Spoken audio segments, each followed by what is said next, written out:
నారాయణం నమస్కృత్య నరం చైవ నరోత్తమం దేవీం సరస్వతీం వ్యాసం తతో జయముదీరయేత్. శ్రీకృష్ణ శరణం మమ, శ్రీకృష్ణ శరణం మమ, శ్రీకృష్ణ శరణం మమ. మహాదేవ మహాదేవ. శ్రీమదాంధ్ర మహాభారత ప్రవచన మహాయజ్ఞాంత భాగముగా 649వ రోజు ప్రవచనం. శ్రీమదాంధ్ర మహాభారతంలోని 15వ పర్వము, శాంతి సప్తకములోని చతుర్థ పర్వము అయినటువంటి ఆశ్రమవాస పర్వములో ద్వితీయ ఆశ్వాసము, పేజీ నంబర్ 579, 163. ధృతరాష్ట్రుడు వెళ్ళిపోయాడు అన్న వార్తని ఆ నారదుడి ద్వారా తెలుసుకున్నారు. ఇవాళ ఈ ఆశ్రమవాస పర్వతం పూర్తి అవడమే కాకుండా 16వ పర్వమైనటువంటి మౌసల పర్వం కూడా ప్రారంభం. ఇక మౌసల పర్వంలో మొత్తం అందరూ వెళ్ళిపోయారు. దుర్యోధనాదులందరూ వెళ్ళిపోయారు, వాళ్ళ భార్యలు వెళ్ళిపోయారు. తర్వాత ఇటుకు ధృతరాష్ట్రుడు, కుంతి, తర్వాత గాంధారి వీళ్ళు వెళ్ళిపోయారు. ఇక మౌసల పర్వంలో యాదవులందరూ వెళ్ళిపోయారు. గాంధారి 36 సంవత్సరాలు, అందుకే ఎప్పటికప్పుడు సంవత్సరాలు విలువ చెప్తున్నారు. 15 సంవత్సరాలు అక్కడ అయిపోయింది. ధృతరాష్ట్రుడు 3 సంవత్సరాలు ఇక్కడ, అంటే ఇప్పటికి 18 ఏళ్ళు అయిపోయింది. తర్వాత ఇంకో 18 ఏళ్ళు ఈయన పరిపాలన. ఎందుకు కాదులేండి, ఇంకో 20 సంవత్సరాలు చేశారు. అది మొత్తానికి మొత్తం చేసిన పరిపాలనతో 38 ఏళ్ళు ఎన్నో చేశారు ధర్మరాజు. సరే, ఇప్పుడు మనం ముందరికి వెళ్దాం. చక్కగా ఈ ఆశ్రమవాస పర్వం పూర్తి చేసుకుని మౌసల పర్వంలోకి వెళ్ళిపోతే అక్కడి నుంచి మనం కేర్ఫుల్ గా ప్లాన్ చేసుకుని, నేను ఇవాళ కొంచెం హోంవర్క్ చేస్తాను. 666వ భాగానికి పూర్తి అయ్యేటట్టుగా మనం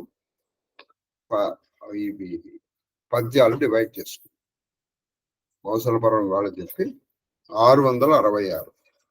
తదనుగుణంగా మనం ఈ సమయాన్ని కూడా మార్చుకుంటాం. మహాదేవ్ మహాదేవ్ మహాదేవ్. భారత యజ్ఞం, భారతం వినడం ఒక యజ్ఞం. ఓపెన్ గా మీరు డిక్లేర్ చేసి మీరు యజ్ఞాన్ని నిర్వహించారు. భారతం వినడం ఒక యజ్ఞం, చెప్పడం ఒక యజ్ఞం, చదవడం ఒక మహాయజ్ఞం. ఈ యజ్ఞానికి ముఖ్యంగా కర్త కర్మ క్రియలుగా సహకరించినటువంటి వాళ్ళు మన శ్రీకృష్ణ బ్రహ్మ. వాళ్ళు ఎంతో వ్యయ ప్రయాసాలకు వచ్చి ఆయాసాలను అధిగమించి వాళ్ళు ఆ సమయానికి వచ్చి చేశారు. వాళ్ళని ఆ దేవుడు, ఆ రాధాకృష్ణుడు పరిపూర్ణంగా అనుగ్రహించాలి. ఆ ఫలితము వాళ్ళకే కాకుండా వాళ్ళ కుటుంబాలకి, వాళ్ళ ఇంటి పేరు గల వాళ్ళందరికీ రావాలని మనస్ఫూర్తిగా ఆశిస్తూ ఆశీర్వదిస్తూ. తర్వాత అంటారా, మహాదేవ్ మహాదేవ్ మహాదేవ్. చెప్పండి. వల్లభుండొక్క సద్వ్రతము బూనిన, ఈయన చెప్తున్నాడు, వల్లభుండొక్క సద్వ్రతంబు బూనిన తాను తద్వ్రతముని గాంధారి అతని పోయిన గతి పోయే. అతని గతి పోయిన. వల్లభుడు ఒక మంచి వ్రతాన్ని పట్టుకున్నాడు. అంటే ఏదో నేను కేవలం వాయు భక్షణ చేస్తా అంటే ఆవిడ కూడా నువ్వు చేసేవాళ్ళు ఆయన చేయను అనలా. ఆవిడ కూడా ఆయన భర్తను అనుగమించి ఇది చెప్తున్నాడు. అలా ధృతరాష్ట్రుడు వెళ్ళిపోయాడు నాయన, సంజయుడు నాయన నువ్వు తప్పించుకోరు నాయన అని చెప్పాడు. నేను వెళ్ళందే కుదరదు, మేము తప్పించుకునే పరిస్థితుల్లో లేవు. ఎందుకని, ఒకటి నాకు కనపడదు, గాంధారి కనపడే కుంతి మమ్మల్ని వదిలి వెళ్ళదు. రెండోది, మేము గత కొన్ని వారాలుగాను నెలలుగాను ఆహారాన్ని, వాళ్ళకి ఎలా ఆహారం తీసుకున్నారో మనకు చెప్పారు. ధృతరాష్ట్రుడు అయితే అసలు లేదు. గాంధారి ఎలా తీసుకుంటోంది? ఆవిడ కేవలం జలం తీసుకుంటుంది. కుంతి నెలకోసారి తింటుంది. సంజయుడు వారానికి ఒకసారి తింటున్నాడు. కాబట్టి మాకు శరీరంలో సత్తువ లేదు. కాబట్టి ఆ సంధి ఏదైనా చూసుకుని నువ్వు వెళ్ళిపో అని చెప్పి మొత్తానికి అతను వచ్చి అతను వెళ్ళిపోయాడు. అతను హిమాలయాలకు వెళ్ళిపోయాడు. అంతే, అతను తర్వాత తిరిగి రాలేదు. ఆ తర్వాత వీళ్ళు ఇక్కడి నుంచి చెప్తున్నాడు, ధృతరాష్ట్రులు అలా వెళ్ళిపోయాను నేను. వాళ్ళు వెళ్ళిపోతూ అతను ఏం చెప్పాడు, ఆయన యోగయుక్తుడు కన్నా అలాగన్నారు. వీళ్ళు అలా కూర్చున్నారు. కాబట్టి ఆ గాంధారి కూడా భర్తను అనుసరించి ఒక ఆ వ్రతాన్ని పూర్తి చేసుకున్నాను. నువ్వు చేసుకోవా, లేదా పాటు నేనేం చేస్తాం అనేది కాదా. ఆ యమకై అంత వగవా, ఆ యమకై అంత వగవా, పుత్రుల రాజ్య వైభవంబు విడిచి, పుత్రుల రాజ్య వైభవంబు విడిచి, మే మే యోమక. నేను ఈ ధర్మరాజు చెప్తున్నాడు, ఏడుస్తున్నాడు బాబు. గాంధారి కోసం నేను పెద్దగా బాధపడను రాదు. ఎందుకంటే ఆవిడ భర్తను అనుగమించేసి, అని నా బాధల్లా కుంతి గురించి. ఏదో మా అమ్మని కాదు, పుత్రుల రాజ్య వైభవంబు విడిచి. మేము పుత్రులం, తిన్నాళ్ళు అరణ్యాల్లో ఉన్నాం. కాబట్టి ఆవిడ ఇక్కడ ఏదో పాపం ఉండిపోయి తల్లాచు. ఇప్పుడు మేము రాజ్యంలోకి వచ్చాం. ఆ రాజ్య వైభవం ఎన్నాళ్ళు చూసినాడు? 15 సంవత్సరాలు నేడిపోయింది. రాజ్య వైభవం విడిచి మే యోమక, మే ఓమక, మే ఓమక అంటే వడలు అంటే మే యోమక, మీయి అంటే శరీరం కాపాడుకోకుండా అడవికి పోయిన తల్లికి పోయిన తల్లకి శరీరం కాపాడుకోలేదు. అడవికి వెళ్ళిపోయాను మా అమ్మ కుంతి గురించి నేను బాధపడుతున్నాను. నాకు ధర్మసుతుడు భీమసేనుండును, ధర్మసుతుడు భీమసేనుండును, భీభత్సుడు తన కడుపున పుట్టిన కొడుకులట్టి, తన కడుపున కొడుకులు పుట్టినట్టి, ఎగ్గతంబున తాను తాను కారగ్గి కాలినటే. ఆవిడ కొడుకులు ఎటువంటి వాళ్ళు పుట్టారు? ధర్మరాజు, భీమసేను, భీభత్సుడు, ఇటువంటి మహానుభావులకు అంది ఆవిడ. నేను ధర్మరాజు, ఏది ప్రస్తుతం కురు సార్వభౌముడు. భీమసేనుడు ఎటువంటి వాడు? బకాసురు, కీచ, దుర్యోధన, ఇటువంటి కిమ్మీర, అనేక మంది రాక్షసుల్ని మట్టు పెట్టినటువంటి భీమ. మరి భీభత్సుడు వేరే భీభత్సుడు, సాక్షాత్తు పరమశివుడితో పెనుగులాడినటువంటి భీభత్సుడిని కంది ఆవిడ. చివరికి అగ్గిలో పడిపోయి బూడిదైపోయి. అట్టి ఎగ్గతంబున తాను కారగ్గి కాలినటే. అట్టి ఎగ్గతంబున తాను కారగ్గి, భయంకరమైన అడవిలో కాలిపోయింది ఆవిడ. ఇంతమంది ముగ్గురు కొడుకులు. అనాథయై దీనికి అలదొరక తల్లడిల్లక ఆరటమన నుడుక కలమట పడక ఎట్లుండి చెప్తున్నారు. ఇటువంటిది ఈ సంఘటనకి నా మనసు కుంగిపోకుండా, బాధపడకుండా, అలసిపోకుండా, దీని గురించి దుఃఖపడకుండా ఎలా ఉంటుందండి? గురుకులమా సమర్థం. అవసరమైతే అగ్నిదేవుడితో కూడా యుద్ధం చేశాడు మావాడు, అగ్నిదేవుడిని రక్షించాడు. ఇప్పుడు అది కూడా చెప్తారు. మరి మేము ఇంత పరాక్రమవంతులమై ఉండి కూడా సొంత తల్లిని కాపాడుకోలేకపోయాము.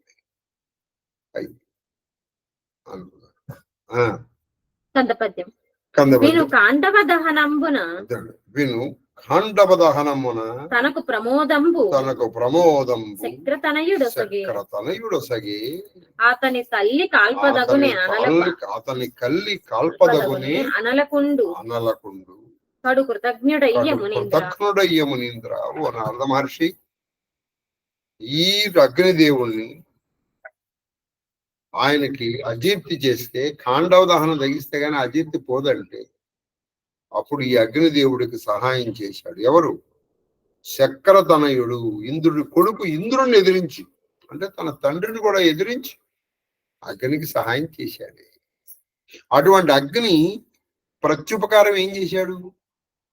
తన తండ్రిని ఎదిరించి నీకు సహాయం చేసినటువంటి వాడి తల్లిని నువ్వు కాల్చేసారా చేయి. అగ్నిదేవుడు కృతజ్ఞుడు అయిపోయాడు. మునీంద్ర, కృతజ్ఞుడు అంటే చేసిన పని మరిచిపోయేటువంటి, చేసిన పని గుర్తుంచుకున్నాడు. కృతజ్ఞుడు, కృత చేయబడిన గుర్తుంచుకున్నాడు.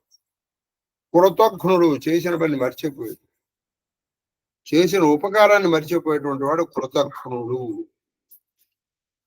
ఎంత కృతజ్ఞుడు అయిపోయాడండి అన్నాడు. శీసపద్యం. మరి యొక్క నెవ్వగ మనమున జనించి, మరి యొక్క నెవ్వగా మనమున ఇప్పుడిప్పుడే నెవ్వగా నెరాప్లస్వగా కొత్త దుఃఖం. నెరవగా అంటే కొత్త దుఃఖం. ఉన్న బాధలో కానీ కొత్త బాధ ఇప్పుడే నా మనసులో పుట్టిందండి.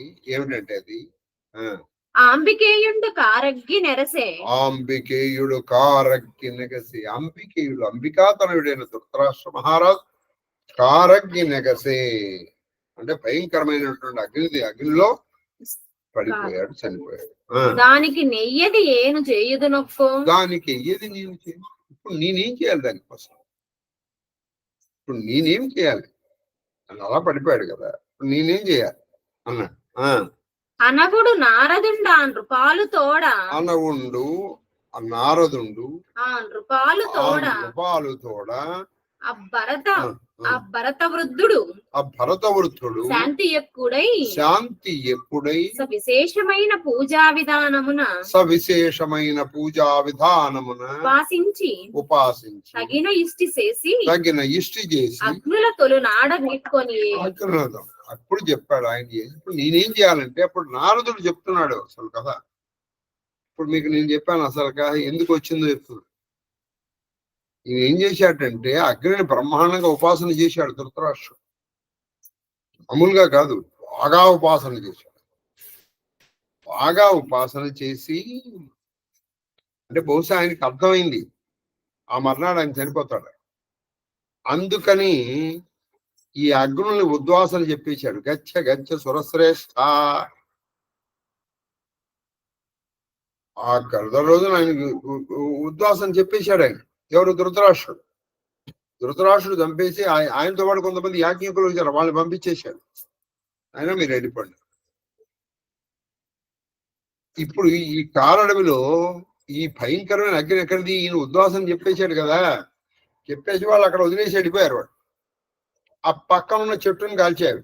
ఆ చెట్టు అదే ఆయన అగ్నే ఆయన కాల్చారు. కాబట్టి ఇది ఆత్మాహుతి. ఆత్మాహుతి అంటే ఆత్మహత్య కాదు, అది అయిపోయింది. ఆత్మార్పణం చేసేసుకున్నాడు ఆయన. అగ్ని ఆయన రగిల్చాడు. ఈయన చేసినటువంటిది అక్కడ ఆయన పడిపోయింది. అనగుడు శాంతి ఎక్కువై విశేషమైన పూజా విధానములను ఉపాసించి. అది విశేషమైనటువంటి పూజా విధానముల అగ్నిని ఉపాసించి తగిన ఇష్టి చేసి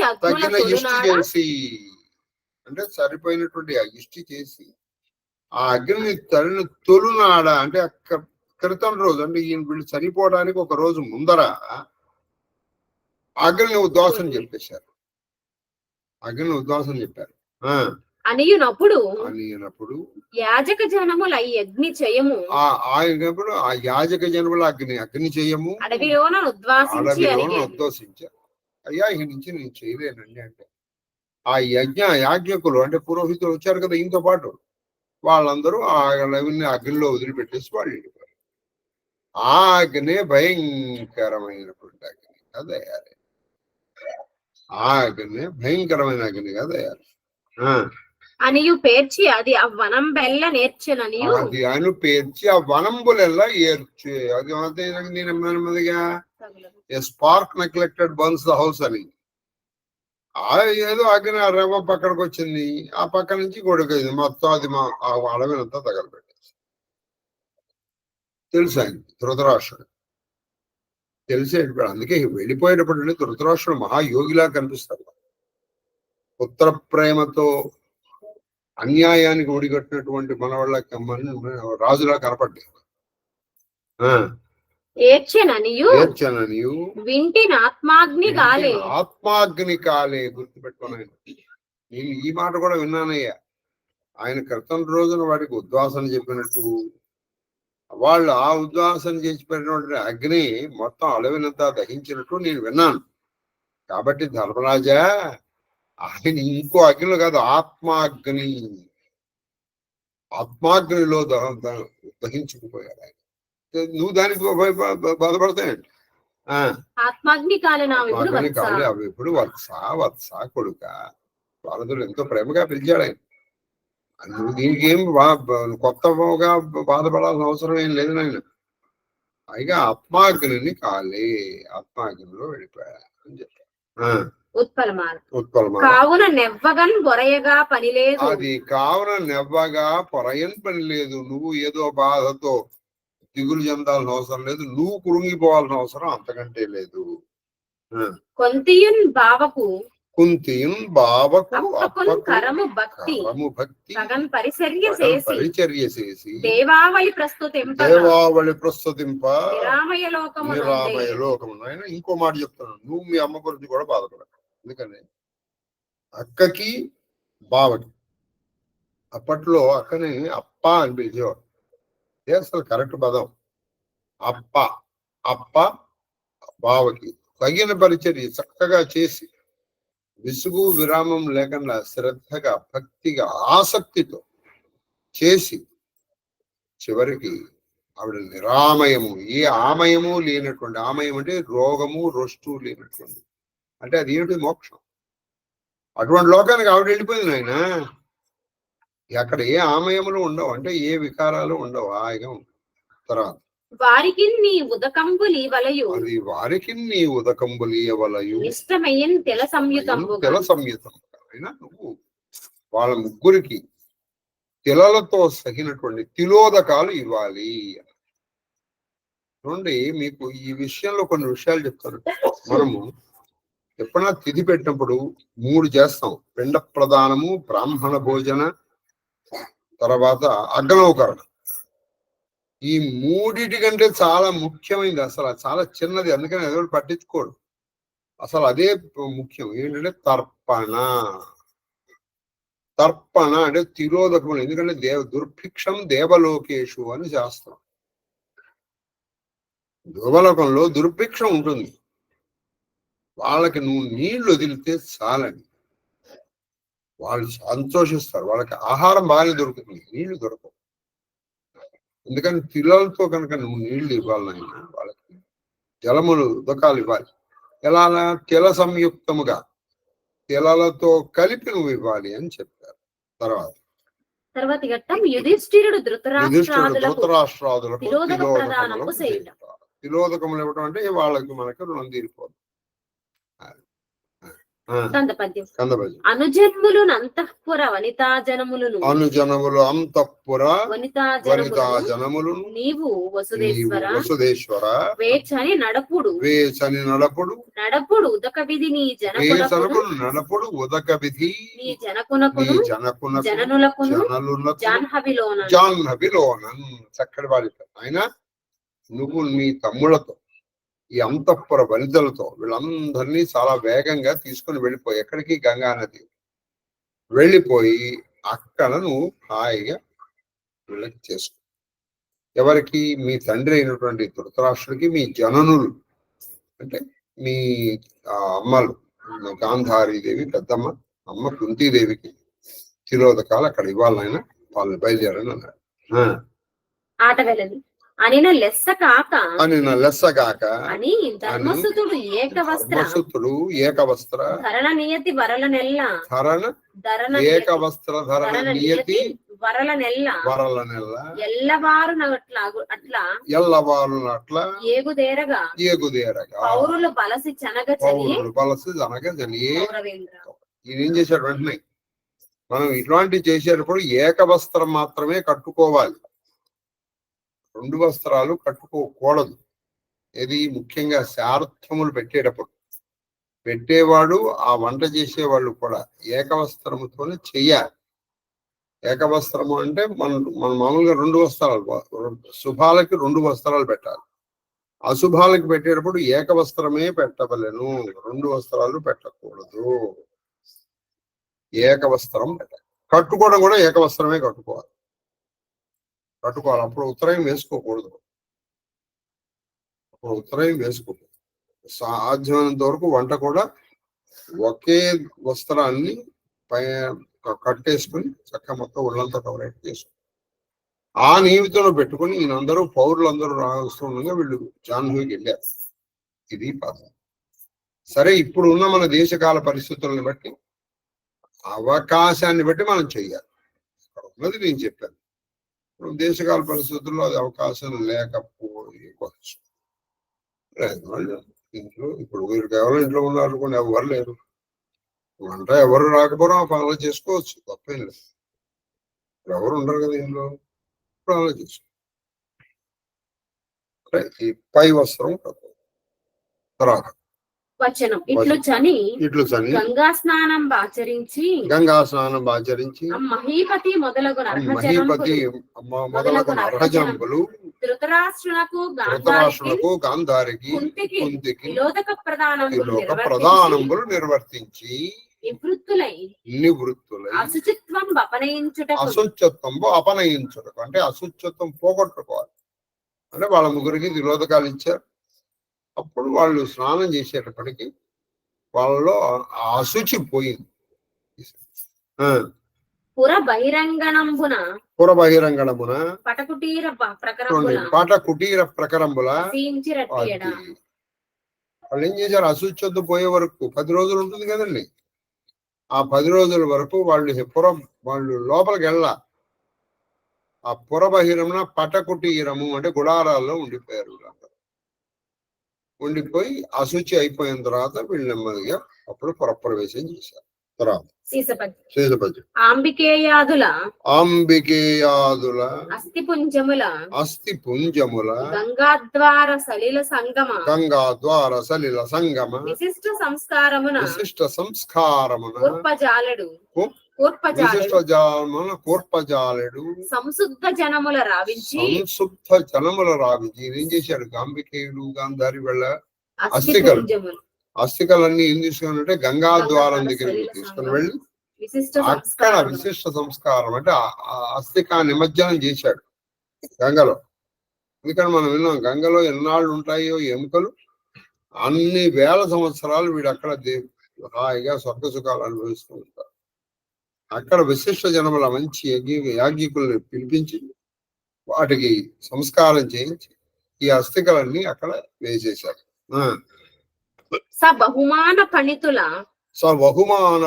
అంటే మంచి బహుమాన పండితులు పండితులు అంటే బహుమాన పండితుల వారికి పని ఏర్పడగా చెప్పిన అయినా ఇలా మనం చెయ్యాలి, ఇలా పెదనాన్నకి పెద్దమ్మకి అమ్మకి చెయ్యాలని మీరు తప్ప ఈ పని ఏం చేయలేరు.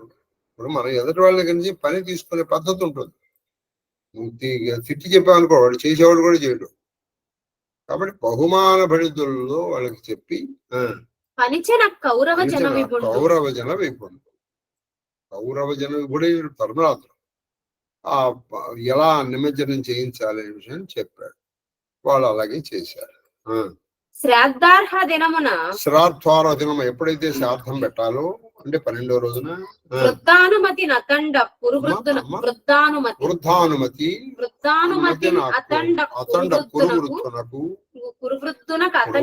అతని సతికి రత్న కాంచన గోతురంగ హస్తి కన్యా ధరిత్రి గృహాది దాన విధుల సర్వజనంబులు విస్మితులుగా నీతిమయి పౌరలౌకిక పారలౌకిక క్రియలు అంటారు. దీన్ని లాస్ట్ రైట్స్. ఆ శార్ధం రోజున ఈయన ఏం చేశాడంటే చక్కగా అందరూ ఆశ్చర్యపోయే విధంగా అలాగే చాలా నియమబద్ధంగా ఎలా చేయాలో అలా అన్నమాట. అలా ఈయన ఏం చేశాడు? రత్నాలు దానం చేశాడు, బంగారం దానం చేశాడు, గోవులు దానం చేశాడు, గోవులు తర్వాత అశ్వములు గుర్రాలు దానం చేశాడు, ఏనుగులు దానం చేశాడు, తర్వాత కన్యల్ని దానం చేశాడు, తర్వాత భూమి ధరిత్రి అంటే భూదానం చేశాడు, తర్వాత గృహదానం కూడా చేశాడు. అంటే ఇల్లు కట్టించి ఇచ్చాడు, గృహదానం చేశాడు. ఇటువంటి మిగతా దానాలు, ఇటువంటి అనేకమైనటువంటి దానాలు వాళ్ళకి చక్కగా నియమబద్ధంగా శాస్త్రోక్తంగా చేశాడు. ఇది ఇందుకోసం వాళ్ళ పెదనాన్న ధృతరాష్ట్రుడు, గాంధారి, కుంతి పరలోక ప్రాప్తి కోసం ఇటువంటి పారలౌకిక క్రియలు అవన్నీ కూడా శ్రద్ధగా చేశాడు. మునిజనములు వచ్చి అనుమోదమందంగా సకల బంధు జనులు మునిజనములు అందరూ వచ్చి చాలా అనుమోదం. అబ్బా చాలా ఏం ధర్మరాజురా, ఉండంగానేమో తల్లిదండ్రులను చక్కగా చూసుకున్నాడు, వెళ్ళిపోయిన తర్వాత ఎంత శ్రద్ధగా చేస్తున్నాడయ్యా రాజు అయినప్పటికీ. వాళ్ళ అనుమోదం బంధుజనులందరూ కూడా సంతోషపడిపోయారు. చాలా సంతోషం ఆయన. పెద్దావిడికి ఇంతకంటే ఏం కావాలయ్యా, ఏం కావాలి వాడు, ఇప్పుడు నువ్వు రాజ్యవైభవాలు వాళ్ళకి అక్కర్లేదయ్యా, వాళ్ళ కోసం నువ్వు దానం చేసావు, ఇది చాలు వాళ్ళకి అన్నారు. సంతోషంలాగా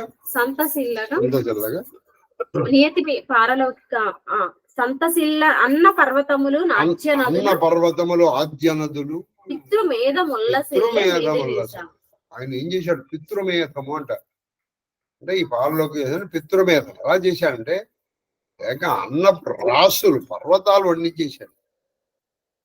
అలాగే నెయ్యి ఏమో నదిగా పారిపోయింది. అలా చేశారుగా చక్కగా అన్నదానం చేశాడు అన్నమాట. అందరూ ఉన్నటువంటి మునులు, బంధువులు అందరూ సంతోషపడే విధంగా చేశారు. ఎవరు? తర్వాత ద్వాదశ దినములు 12 రోజులు నారదుడు ఆదరమున వద్దను. నారదుడు పాపం వెళ్ళిపోలా, 12 రోజులు వీళ్ళ దగ్గర ఉండి చేయించాడు. ఆదరమున ఎంతో ప్రేమగా ఉన్నాడు. ఏ బాబు నేనే జపం చేసుకోదురా, మీతో నాకేంటిది అన్నా. ఈ సందర్భంగానే నేను కూడా ఒక ఆయన గురించి చెప్పుకున్నారు, రుణం తీర్చుకోవాలి.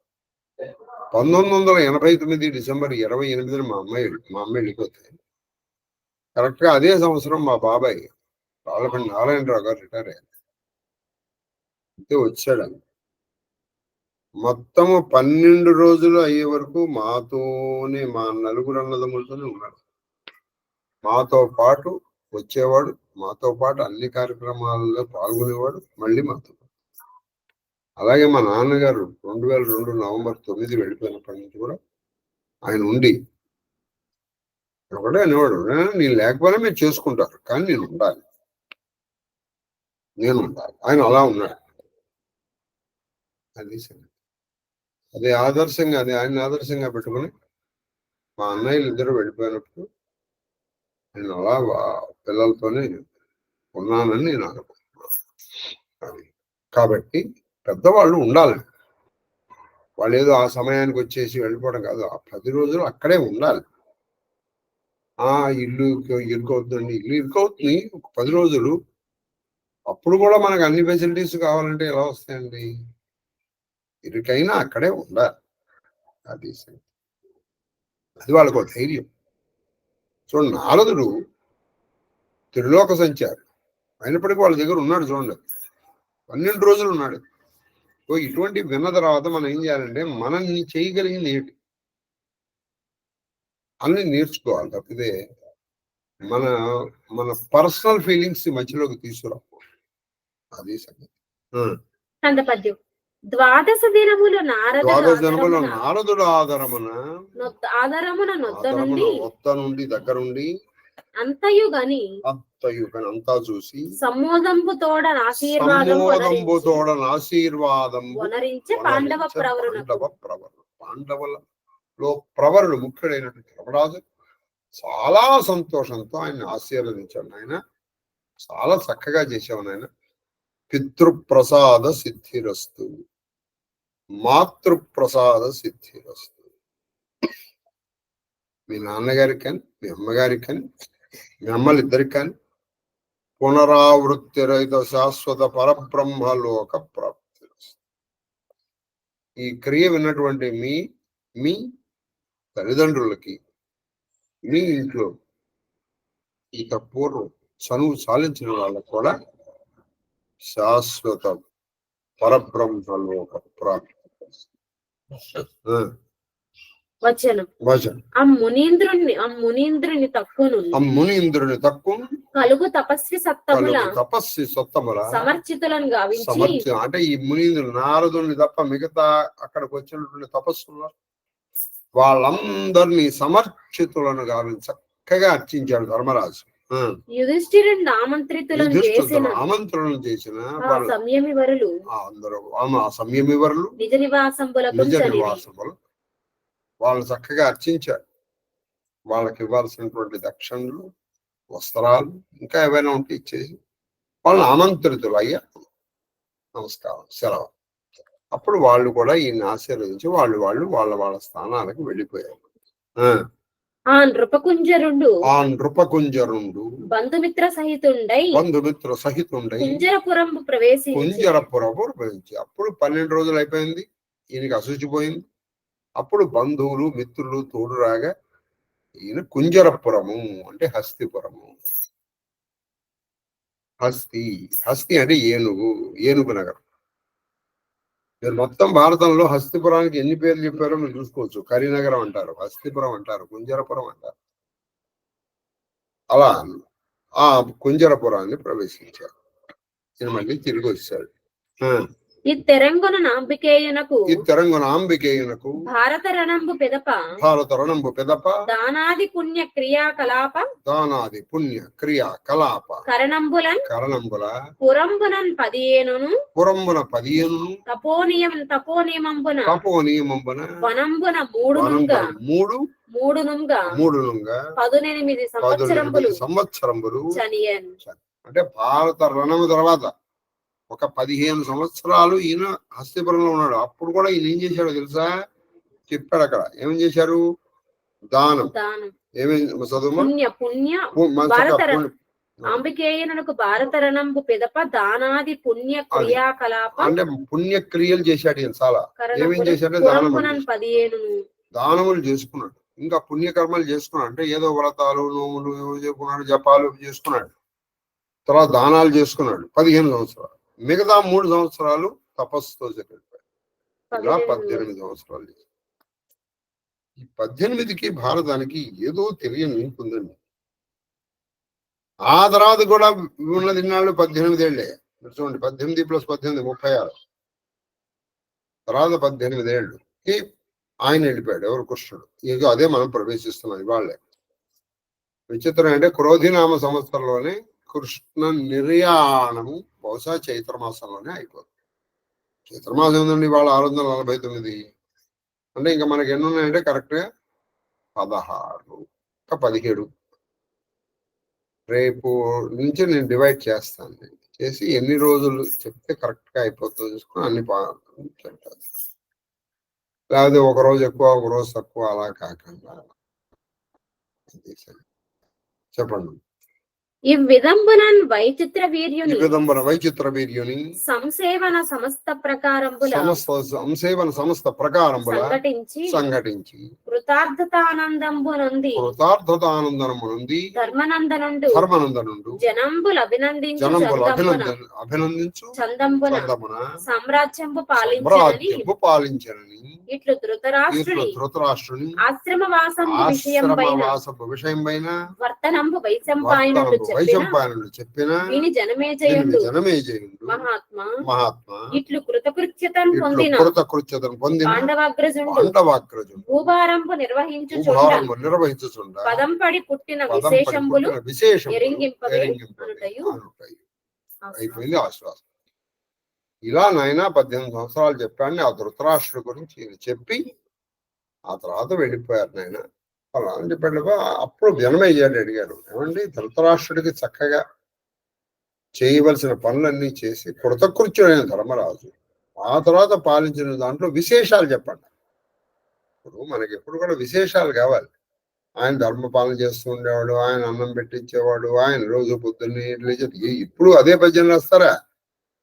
విశేషాలు కావాలి. కాబట్టి ఆయన ఏం చేశారంటే ఆ విశేషాలు ఏమున్నాయి చెప్తారా, నాకు కొంచెం చెప్పండి అన్నాడు. అన్నప్పుడు తప్పగలను అన్నారు. ఇదిగో మనకి మహాదేవుడి వల్ల 15 పర్వాలు పూర్తి చేసుకున్నాం. నాకు కూడా చాలా ఆనందంగా ఉంది భారతం ఇలా పూర్తి చెయ్యగలుగుతున్నాను. అందుకే మౌసల పర్వం దగ్గర నుంచి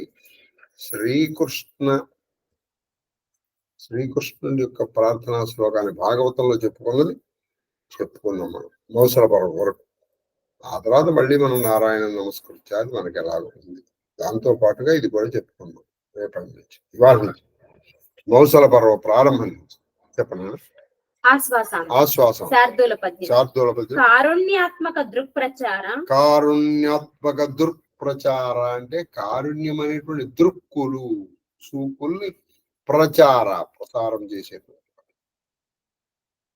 ఎందుకని నీ చూపు చాలు మనల్ని రక్షించాలనుకోండి. ఆయన ఏం రావక్కర్లేదండి. ఆయన అక్కడి నుంచి అలా చూస్తే చాలు, అది సరిపోదు. గత సంకల్పాంతరంగ స్థితి స్మేరాకార రంగస్థితి స్మేరాకార అంటే గత సంకల్పము ఏ విధమైన తలుపులు అంటే సంకల్పములు లేనటువంటి వాళ్ళ మనసులలో వికాసం. అంటే నిధిలో సంకల్పం ఉండకూడదు, ఇది కావాలి లేదు ఇది అక్కర్లని. వచ్చిన దాన్ని అలా ఉంటూ ఉంటాం. అది ఏమిటంటే ఇప్పుడు మీకు దీనికి నీరు గాలికి మీకు ఎగ్జాంపుల్ ఇవ్వదు. నీరు గాలి సూర్యకిరణములు చంద్రకిరణములు ప్రకృతిని మీరు పరిశీలించండి. నీరు వెళ్ళిపోతుంది అనుకోండి, ఆ చక్కగా అటు ఇటు పచ్చిక బయలు ఉండగా మెత్తగా ఉంటే ఆ నీటికి చక్కగా ఉంటుంది. మరి అలా కొండ నుంచి కింద పడిపోయేటప్పటికి తల పగిలిపోతుంది, ఫట్ పట్టుకుంటుంది. వారు నాయన అక్కడి నుంచి వెళ్ళాల్సి వస్తారా, నేను వెళ్ళను అని నీరు కూర్చుంటుందా? పోనీ ఇక్కడ సాయిగా ఉందని ఇక్కడ ఉండిపోయిందా? గాలి తీసుకుంది ఇంకా బాగుంటుంది మనకు. అప్పుడు ఇక్కడ చక్కగా పూలు ఉన్నాయి, మంచి సువాసన భరితం అయిపోయింది. ఆహా అని ఆస్వాదిస్తూ గాలి అక్కడ ఉండిపోతుంది. తన వేగంతో తను వెళ్ళిపోతుంది. ఆ తర్వాత కొంత దూరం వెళ్ళిపోయింది, అక్కడ పరమ మురుగు వాసన. ఇక్కడి నుంచి రాను అని వేగం తగ్గించదు పెంచదు, కొన్ని తొందరగా వెళ్ళిపోదాం ముక్కు మూసుకొని అని వెళ్ళదు. ఎంతో వేగం వెళ్ళాలి అంతే వేగం. ఇక్కడ ఎలా ఉందో అక్కడ అలాగే ఉంటుంది, ఏ వికారము లేదు. మీరు చూడండి కరెక్ట్ గా శంకరాచార్యుల వరకు దృశాదురాగీయస్య దరదలిత నీలోత్పల రుచ దవీయాంశం దీనం సలపయ పొరపయ మామపి శివి. చంద్రకిరణాలు ఏం చేస్తున్నాయి? వనేవా హర్మేవా, ఇది అరణ్యమయ్యా, ఎక్కడిక్కడ నన్ను చూసేవాడెవడు అని చంద్రుడు వెన్నెల అడవిలో తక్కువగా కాస్తుందమ్మా. మేడలో చక్కగా నా కిరణాలను ఆస్వాదిస్తున్నారు వీళ్ళని అక్కడ ఎక్కువగా కాంతి పడేట్టు చేస్తున్నాడు చంద్రుడు. లేదుగా నువ్వు అంతే, భగవంతుడు కూడా అంది సమదృష్టి అంటే. సూర్యకిరణాలు ఎక్కడ ఎలా పడాలో అలాగే పడుతున్నాయి అవి. అలాగే ఒక మహానుభావుడు వచ్చి స్నానం చేస్తున్నాడు అనుకోండి, గంగ ఆగిపోవట్లేదు, అలాగే వెళ్ళిపోతుంది. ఒక పరమ దౌర్భాగ్యుడు వచ్చాడు, చి అని చెప్పేసి గంగ ఆగిపోయి వాడికి నీళ్ళు ఇవ్వగల పోవట్లేదు, అక్కడ అలాగే. ఇది అన్నమాట. అంటే అలా మన ఈ కాలక్రమంలో చూసుకో, వచ్చిందా రా, పోయిందా పో. వచ్చిందిరా, వచ్చిందని సంతోషం లేదు, పోయిందన బెంగలే. పతంగ మధ్యమ మరీచి వ్యాప్తి మూర్ఛత్ సుధాధారం రూప విహార. పతంగమూర్తి, పతంగము అంటే సూర్యుడి యొక్క నడుము. చూడండి, పతంగమూర్తి, పతంగం అంటే సూర్యుడు, పతంగమూర్తి అంటే సూర్యుని యొక్క నడుమనున్న దైవం. పతంగమూర్తి మరీచి వ్యాప్తి, మరీచి అనగా కిరణము. పతంగ మూర్తి, పతంగ మధ్యమ మరీచి వ్యాప్తి. అది పతంగ మధ్యమ మరీచి వ్యాప్తి అంటే సూర్యకిరణములు భానుమండల మధ్యస్థ భైరవి భగవాని. ఆయన ఎక్కడున్నాడు అంటే మనము దేవతల్ని సూర్యమండలంలో ఆవాహన చేసి చేయొచ్చు, లేదు పరమ నిష్ఠాగర్షుడైనటువంటి బ్రాహ్మణుల్లో ఆవాహన చేయవచ్చు. చక్కగా ఒక సువాసినిలో ఆవాహన చేసి లేదా కలశంలో ఆవాహన చేసి, కాబట్టి పతంగ మధ్యమ అక్కడ ఉండి మరీచి వ్యాప్తి మూర్ఛత్ సుధాధార అక్కడ వృత్తి పొందుతున్నటువంటి సుధాధార అంటే అమృత వర్షాన్ని రూప విహార ఆహారంగా విహరించేవాడు. అంటే ఇక్కడ ఏం చేస్తున్నాడు ఆయన? పతంగ మధ్యము మన హృదయ కమలంలో మధ్యలో ఉంటాడు. అక్కడ ఉండి మన ఆహారాన్ని స్వీకరిస్తుంది. నిర్మిత జగత్ సంసార ఈ జగత్ అనేటువంటి సంసారాన్ని నిర్మించాడు. ఎందుకు? ఆట హేళి అయిపోయింది, ఆట పూర్తి అయిపోయింది, తీసేస్తాడు. ఆయన కట్టినప్పుడు ఏమి ఆనందం ఉండదు, తీసేటప్పుడు ఏమి దుఃఖం. చూడండి, కట్టినప్పుడు ఏమి ఆనందం లేదు, తీసేటప్పుడు దుఃఖం. నానాగమ క్షీరోద్యన్న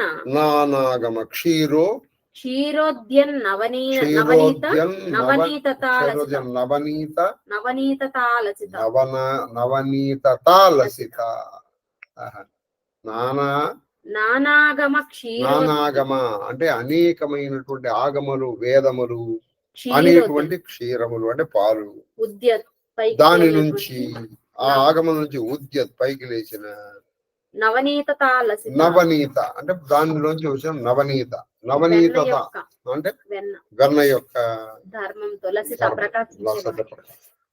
అంటే వేదములు అనే పాల నుంచి ఉద్భవించినటువంటి వెన్న వంటి ధర్మంతో ప్రకాశించేటువంటి వాడా. నిశ్చిత్తత్వ సంభావిత. ఎవరయ్యా ఈయన గురించి? నిశ్చిత్తత్వం అంటే నిశ్చింతగా ఉండేటువంటి వాడు. సత్సంగత్వే నిస్సంగత్వం, నిస్సంగత్వే నిర్మోహత్వే నిశ్చలతత్వే జీవనం. అంటే ఎప్పుడు నువ్వు నిశ్చలంగా ఉంటావో నీ మనస్సు అంటే వికారములు లోను కాకూడదు. ఎప్పుడు వికారములు? కామ, క్రోధ, లోప, మద, మోహమాత్స. ఏదైనా నీకు కలిసి వచ్చింది, అలాగా రాని పోయింది, పోయిందా. ఇది చెప్పినంత తేలిక కాదండి. ఇది వచ్చిన తర్వాత మీకు రావాల్సింది ఏమీ లేదు. ఇది మీకు సంపాదించిన తర్వాత, మీకు నిజంగా సంపాదనే వచ్చిందనుకోండి, ఇక మీరు తర్వాత సంపాదించుకోవాల్సినట్టు ఏమీ లేదు.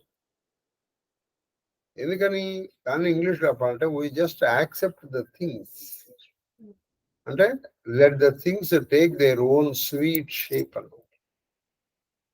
మంచి కానీ అంటే మంచిని ఎంతగా తీసుకుంటాడు, చెడు కూడా అంతే తీసుకుంటాడు. ఇంకా ఎప్పుడైనా మంచిని ఎలా తీసుకోవడం, చెడు కూడా అలాగే తీసుకోవడం. కానీ దీనికే మనం ఎగ్జాక్ట్ రివర్స్. మనకి ఏదైనా మంచి జరిగింది అనుకోండి, మనకి పట్టుకునేవాడు ఉన్నాడు. మనకి ఏదైనా కొంచెం బాధ కలిగింది అప్పుడు మనల్ని పట్టుకునేవాడు. ఎక్స్ట్రీమ్ బిహేవియర్ ఉండకూడదు. అది అటువంటి వాడిని మధ్యస్థుడు అంటారు, అటువంటి వాడిని స్థితప్రజ్ఞుడు అంటారు. ఇదే భగవద్గీతలో ఏది దుఃఖేషు అనుద్విగ్నమన సుఖేషు వికత స్పృహ.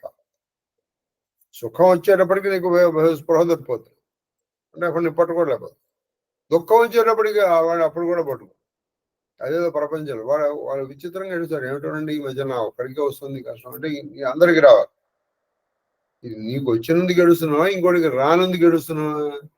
కొంతమంది ఏడుపుల్లో వాళ్ళు చాలా బాగుంటుంది, అంటే చాలా విచిత్రంగా ఉంటాయి వాళ్ళు ఏడుపుల్లో. అంటే నీకేదో వచ్చిందని వాడు బాధపడదు. ఏమిటోనమ్మా నేను ఇలా బాధపడుతున్నాను అనుకోడు. ఏమిటోనండి నా ఒక్కడికే వస్తుంది, నేను ఒక్కదానికే వస్తుంది అంటే అందరూ పోవాలి.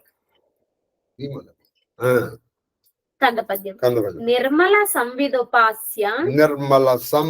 ఉపాస్య అంటే ఏ మాలిన్యము లేని సంవిత్, మంచి జ్ఞానము చేత ఉపాస్య జ్ఞానుల చేత ఉపాసింపబడేటువంటి వాడ. ధర్మకరణ ధర్మకరణ అంటే ధర్మమే కరణముగా పనిముట్టుగా కలిగినటువంటి వాడయ్యా. దుర్వికాస్య దుర్వికాస్య దైత్య శ్రేణి నిర్మదన కేడి. దుర్వికాస్య అంటే దుష్టములతో బాగా వికసించినటువంటి, ఎప్పుడైతే ఈ దుష్టత్వం బాగా పెరిగిపోతుందో వాళ్ళని నిర్మదన, ఆ బాగా అటువంటి దైత్యుల యొక్క సమూహాన్ని నిర్మూలించడంలో ఒక ఆటగా ఉన్నటువంటి అదే యదా యదా హి ధానర్ష గ్లానిర్భవతి. ఇప్పుడు భారత యుద్ధంలో కూడా జరిగింది అదే. ఎందుకంటే వాడు పోతే తప్పదు, వాడు బాగుపడ్డు. వాడు పోయిన తర్వాత బాగుపడ్డాడు. చూడండి, దుర్యోధనుడు, దుశ్శాసనుడు వీళ్ళందరూ కూడా ఉండంగా ఎందుకు చెప్పారు వీళ్ళందరూ వినలా. అందుకే వ్యాసుడు వచ్చి తీసుకొచ్చి చూపించాడు. ఇప్పుడు అందరూ బాగున్నాడు. ధర్మరాజా భీమా అని మాట్లాడుతాడు. మరి ఇప్పుడు ఇంతకు పూర్వం మాట్లాడలేదు. అంటే కొన్ని జీవులకు ఎలా ఉంటుందంటే వాడు పోతే గానీ బాగుపడ్డాడు అనుకున్నప్పుడే భగవంతుడు వాడిని శిక్షిస్తాడు. శిక్షించి వాడిని రక్షిస్తాడు. బాగా గుర్తుపెట్టుకోండి, రావణాసుడు ఆయన చంపలేదు. రావణత్వాన్ని కంసత్వాన్ని చంపాడు ఆయన. కంసుడిని కాదు చంపింది. మన కథల్లోకి మనకి త్వం అంటే అర్థం కాదు కాబట్టి మనం చేస్తున్నాడు. కలిపి వాళ్ళు కలుపుకోలే. ఆ రావణత్వం పోకూడదు. వాడికి చూశారు ఎన్నో రకాలుగా. అదే మనం ఇప్పుడు మామూలుగా మనం చూస్తాము. ఏమిటవి? సామధాన భేద దండోపాయాలు. వాడు ఉన్నాడు, మంచిగా చెప్పాము, పోనీ ఏదో కొంచెం ఏదో ఆశ చూపించాము. అలా కాదు నాన్న అని ఎన్నో రకాలుగా చెప్పాము. లేదా ఇప్పుడు ఏం చేస్తామని చెప్పండి. నేను ఇల్లు తగలబెట్టేస్తాను అంటాడు. నేను ఇల్లు తగలబెట్టేస్తానని వాడు పెట్రోల్ పెట్టుకుని రెడీ కూర్చున్నాడు. అలా కాదురా నాయన, మన ఇల్లు మనం ఎందుకు అలా పెట్టుకోవాలి. తర్వాత దానం చేసాం. నువ్వు ఆ పని ఆపేరా, నీకు 1000 రూపాయలు ఇస్తాను అని చెప్పి పేదవాళ్ళు చూడరా, మిగతా వాళ్ళందరూ చూడరా, ఇల్లు అందరూ చక్కగా కట్టుకుని, నువ్వు కట్టుకుని ఇల్లు పాడు చేస్తానంటే ఏమిట్రా అని భేదం చూపించాం. అప్పుడు కూడా వాడు ఒప్పుకోవట్లా. అంటే ఇప్పుడు ఏం జరుగుతుంది? ఇంట్లో ఉన్న వాళ్ళందరూ పోతారు. మరి ఇప్పుడు ఇంతమంది పోవడం బెటరా, వాడు ఒకటి పోవడం బెటరా చెప్పండి. కాబట్టి రావణాసుడిని వధించాలని మనం ఏమో రావణాభిమానం, దుర్యోధనాభిమానం కావక్కర్లేదు. వాళ్ళ మీద ఆయన చూపించింది కృప మాత్రమే. ఎందుకంటే వాళ్ళు పోతే కానీ ఆ జీవుడు వాళ్ళు బాగుపడతారు. నిర్జర శర్మకృతి విహారశీల. అది నిర్చరులు, దేవతల యొక్క శర్మ మంచి చేయడంలో కృతి విహార. ఎప్పుడు చేతిలో ఉన్నటువంటి పని నీ ఎప్పుడు ఏంటంటే దేవతలకి మేలు చేయాలి. రాక్షసులు ఇదేంటంటే రాక్షసులు దేవతలు అంటే మళ్ళీ మీరు 2 గ్రూపులుగా చూసుకోండి. ఇక్కడ ఏంటి అంటే పరిత్రాణాయ సాధువునాం, సాధువుల్ని రక్షించాలి. వినాశాయత దుష్కృతులు వినాలి. ఇంతే కాన్సెప్ట్, ఇంకోటి లేదు. తర్వాత సంయమిలోల అంటే మునులు అంటే ఆయనకి చాలా ఇష్టం. కాబట్టి నువ్వు మునివి అయ్యావు అనుకో, ఆయన నిన్ను ఇష్టపడతాడు. నీ గురించి ఆయన మాట్లాడుకుంటాడు అక్కడ. అది మాలిని పద్యం. సమద విమద దూరాసన్న రక్ష. సమద అంటే సమాద అంటే చక్కటి అహంకారం. విమద మదం లేనివాడు. దూరాసన్న అంటే ఎవరైతే దూరంగాను, ఆసన్న దగ్గరగాను. చూడండి, ఎవరికి దగ్గరగా ఉంటాడు, ఎవరికి దగ్గరగా ఉంటాడు. సమద విమద దూరాసన. నీ దగ్గర సమద ఉంది, నీకు దూరంగా ఉంటుంది. విమద ఉంది, నీకు దగ్గరగా.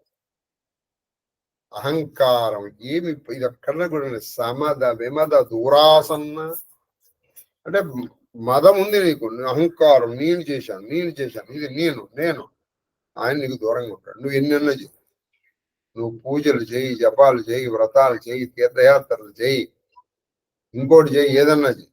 అదే విమద ఆయన నీకు దగ్గరగా ఉంటాడు. ఏమీ చేయగల. రాముడు ఏ తపస్సు చేసినట్టు ఎక్కడ లేదండి. మరి రావణాసుడు అంత తపస్సు చేశాడు. అది గుర్తుపెట్టుకోండి. కాబట్టి పూజలు చేసిన ప్రతివాడు గొప్పవాడు కాదు. తర్వాత రక్షా ప్రసన్న రక్షా ప్రసన్న, ఎప్పుడు అందరినీ రక్షిస్తూ ఉంటావు, ప్రసన్నమూర్తివి, శాంతమే నీ స్వభావం. అదేంటండి నరసింహమూర్తిని చూసారా మీరు? నరసింహస్వామి అంటే ఆయన అందులో కూడా శాంతమూర్తి, అసలు అందులో కూడా రక్షణే ఉంది. మీరు అందుకే ఆ నరసింహస్వామి చూడండి, అందరూ భయపడ్డారు, ప్రహ్లాదుడు భయపడలేదు. ఇందులో భయపడాల్సింది ఉందండి అన్నాడు. ఇందులో భయపడాల్సింది ఏముందండి అన్నాడే. ఏది అటువంటి నరసింహమూర్తిని చూసి ఏమి అసలు చూడండి.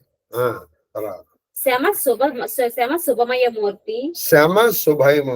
శమ అంటే అంతరింద్రియ నిగ్రహము, బహిరింద్రియ నిగ్రహము, శుభమయము, కేవలము ఆయన ప్రసన్న మూర్తి అంతా శుభమయం.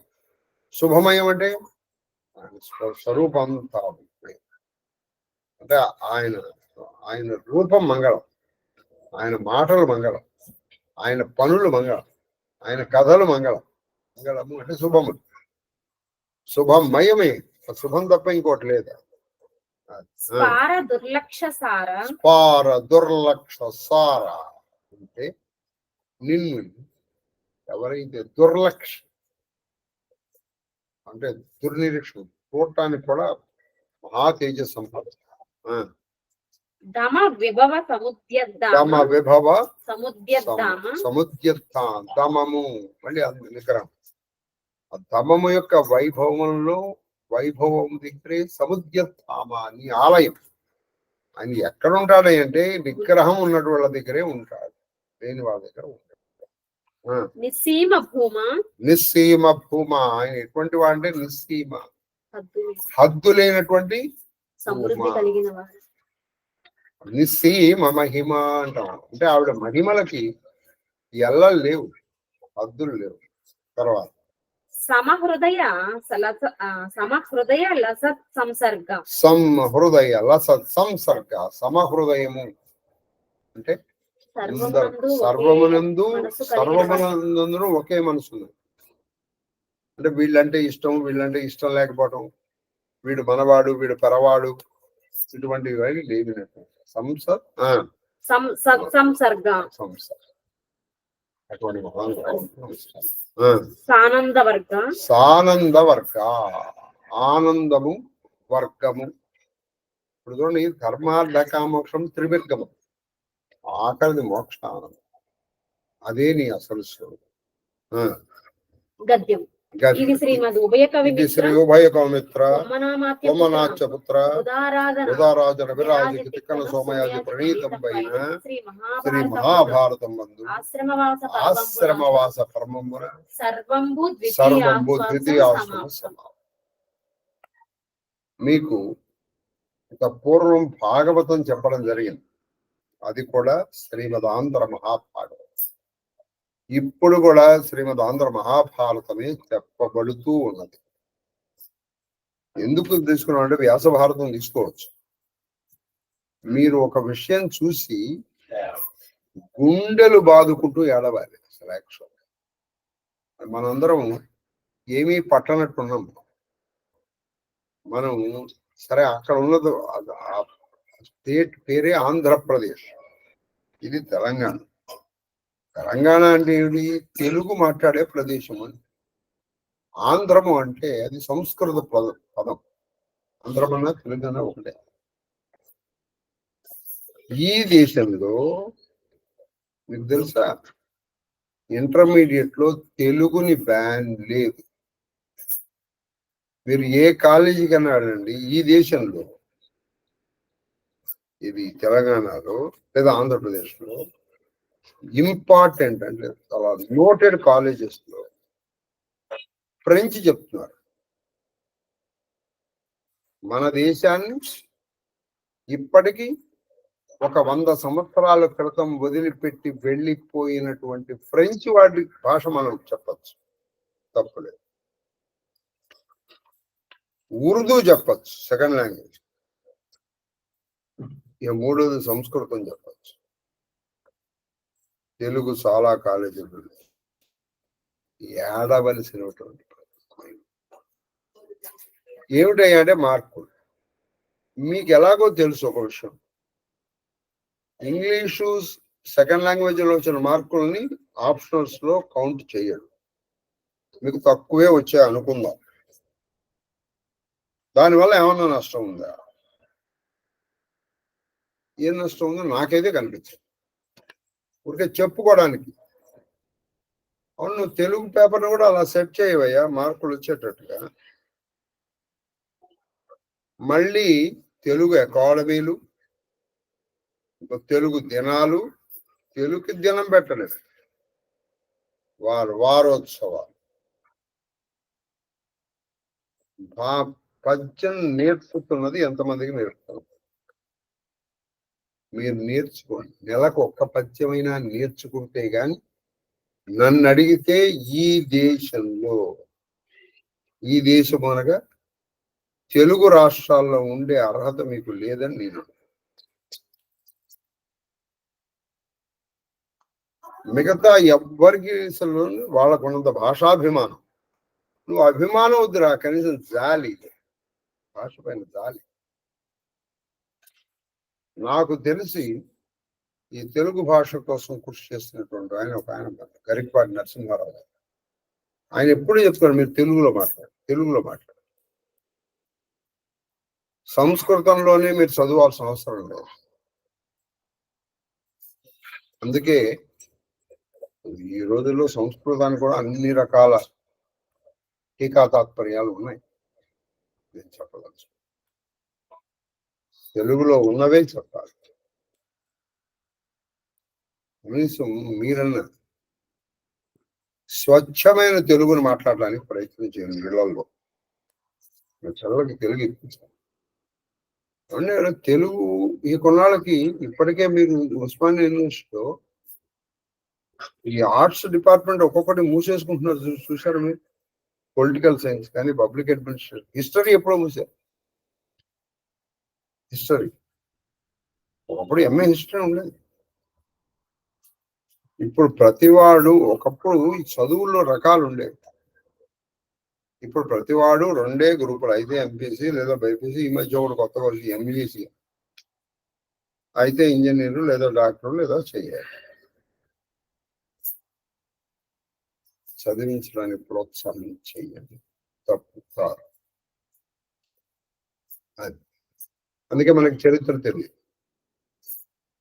తెలియకపోయేటప్పటికి మన చరిత్రను ఎవడో ఇంకోటి రాయాలి. అందుకే భారతం ఇతిహాసం. అందుకు ఇన్ని రోజులు బట్టి, ఇంచుమించు 649 రోజులు బట్టి, నాకు తెలిసి నేను ఎవరి దగ్గర నుంచి ఏమీ ఆశించాను. మీరేదో చేస్తారని నేను కేవలం భాష మీద ఉన్న అభిమానం కొద్దీ చేస్తుంది. తెలుగులో మాట్లాడు, తెలుగు పద్యం నెలకు ఒక్కటి నేర్చుకో.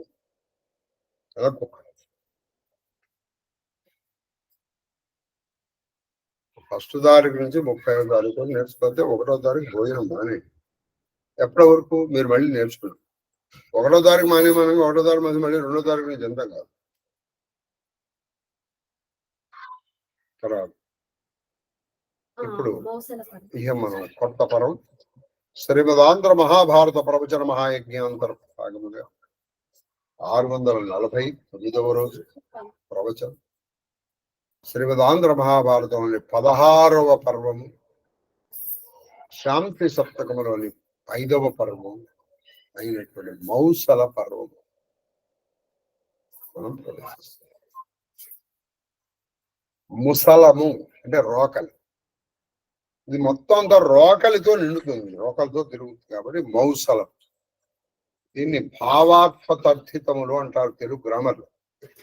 అంటే ఒకదాన్ని బట్టి, ఇప్పుడు మన ఉదాహరణకి మనకు తెలిసింది కూడా చెప్పకూడదు. మన సుజిత్ ఉంది, అసలు పేరు సుజిత కొడుకు ఏమవుతాడు? వాడు సౌజితి. అలాగే పిలిచేవాడు ఒకప్పుడు. ఇప్పుడు కృష్ణుడిని వసుదేవుడు కొడుకు వాసుదేవుడు కాదు, సౌజితి అంటే వాడు. పవనుడు కొడుకు పావని. అంజని కొడుకు ఆంజనేయుడు. అలాగే ఈవిడు అసలు పేరు శివకుమార్. శివకుమారి కొడుకు ఏమవుతాడు? శైవ కుమార. అదే ఆడపిల్ల అనుకోండి, శైవ కుమారి. దీన్ని అపత్యార్థతర్జితములు అంటారు. అంటే మనిషి పేరుతో వచ్చాయి. అలా కాకుండా భావంతో వస్తాయి. భావంతో అంటే ఇప్పుడు ఉదాహరణకి పాంచాల దేశపు రాకుమారి పాంచాలి. ఇది దేశాన్ని బట్టి వచ్చింది కదా. కాబట్టి అప్పుడు అలాగే మిథిలానగరం మిథిలానగరపు రాకుమారి మైథిలి. దీన్ని భావార్థతర్జితములు అంటారు. ఇప్పుడు చంద్రుడిని ఇందు అంటారు. ఇందుకు సంబంధించి ఐందు. అలాగే ఇప్పుడు ఇది ముసలము నుంచి వచ్చింది కాబట్టి మౌసలము. ముసలము యొక్క కథ అన్నమాట. ముసలము యొక్క కథ మౌసలము. మహానుభావుడు ద్వాపర యుగంలో పరిత్రాణాయ సాధూనాం వినాశాయ దుష్కృతాం ధర్మ సంస్థాపనార్థాయ స్వామికి అని చెప్పుకున్నటువంటి శ్రీకృష్ణుడు ఇక అయిపోయింది. వచ్చిన పని అయిపోయింది. వచ్చిన పని ముచ్చటగా ముగిసింది. కాబట్టి కూడా వెళ్ళారు ఈ పర్వం చివరిలో. ఇది ఏకాశ్వాసం. ఇందులో ఒకటే ఆశ్వాసం.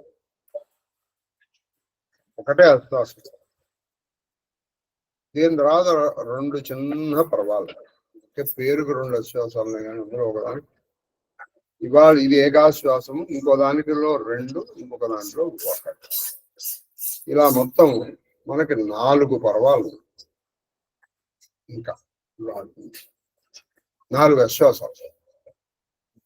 3 మౌసల పర్వం, 3 పర్వాలు, 4 ఆశ్వాసం. అది ఇక మనం కథలో మహాదేవ్ చెప్పండి. శ్రీ ధర్మ కామ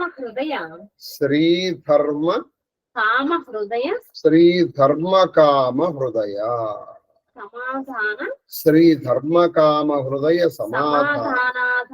సమాధానాధాన కారకాంగ్రి సరోజా. చక్కని పదం. నీ పాద పద్మములు, అంఘ్రి అంటే పాదములు, నీ పాద పద్మములు ఏమి చేస్తాయంటే శ్రీ ధర్మ అంటే ధర్మము. తర్వాత శ్రీ అంటే ఐశ్వర్యం, ధర్మము 2, కామము కోరికలు, అంటే ఇవన్నీ నీకు ఇచ్చేస్తాయి. ఆయన పాద పద్మాలు పట్టుకుంటే నీకు ఐశ్వర్యం ఇస్తాయి, ధర్మం ఇస్తాయి, కామం ఇస్తాయి. తీర్థం అంటే ధర్మ అర్థ కామముల్ని ఇచ్చేటువంటి హృదయ సమాధానాధానం. ఆయన పాద పద్మాలు నువ్వు స్మరించవయ్యా, నీకు ధర్మార్థ కామాలతో పాటు అసలు మోక్షం ఉంది. అది వర్గం కాదు, త్రివర్గం. ధర్మార్థకం మనం ఏదో ఇప్పుడు మామూలుగా చతుర్వర్గాలు అని చెప్పేస్తున్నాం కానీ ధర్మార్థ కామాలే 3 వర్గాలు. 4 అపవర్గము అంట. బోధఘన వ్యాస పరసమాధి సమాలీడ తేజ హరిహర. ఓ హరిహరనాథ, బోధ వ్యాస అంటే జ్ఞానిలో అయినటువంటి వ్యాసాది పరసమాధి అంటే నిర్వికల్పమైనటువంటి సమాధుల్లో 2 సమాధులు అంటే నిర్వికల్ప సమాధి, తర్వాత వికల్పం. ఇప్పుడు మనం కొంతసేపు నిశ్చలంగా కూర్చుంటాం, ఏదో ఏమైంది అయిపోయింది, వికల్పం అయిపోయింది. ఇంకోళ్ళున్నారు వాళ్ళు నిర్వికల్పం. వాళ్ళు ఏ దానికి కదలరు, చెదరరు, బెదరరు, అదలరు. ఇలా నిశ్చలంగా ఉన్నదాన్ని నిర్వికల్ప సమాధి అంట. మనం మహానుభావులు వాళ్ళు ఋషులు అలాగే ఉన్నారు. అనుభవాలు మన రమణ మహర్షి తీసుకుంటాను, ఆయన మీద పాలు పోసిన ఆయన కదలలేదు. ఎవడో ఒక వేధవ ఇంకో పని చేసినా ఆయన కదలలేదు. అన్నారా? కాబట్టి నిర్వికల్ప సమాధి ఎవరు? వ్యాసాదులు జ్ఞానము చేత సమాలీడ తేజ అంటే ఆస్వాదించడం మంచిది. అంటే ఆ నిర్వికల్ప సమాధిలో వాళ్ళల్లో తేజస్వరూపంగా ఉన్నది నువ్వేనైనా హరిహర. ఇప్పుడు ఈ కథని తిక్కన సోమయ్య ఆయన ఆరాధ్య దైవమైన హరిహరనాథుడికి చెప్తున్నాడు. ఇప్పుడు మనం ప్రజలు శ్రీకృష్ణ యదుభూషణ నరసఖ శృంగార రత్నాకర లోకద్రోహి నరేంద్ర వంశదహన లోకేశ్వర దేవదానీక బ్రాహ్మణ గోగణార్తిహరణ నిర్వాణ సంధాయక నీకున్మృకద త్రుంపవే భవలతల్ నిత్యానుకంపానిధి. త్రుంపవే భవలతల్. ఆయన మీరందరూ వెళ్ళిపోయిన తర్వాత మేము కూడా ఎందుకు ఇక్కడ ఆయన అన్ని పంపించేశాడు. నిజంగానే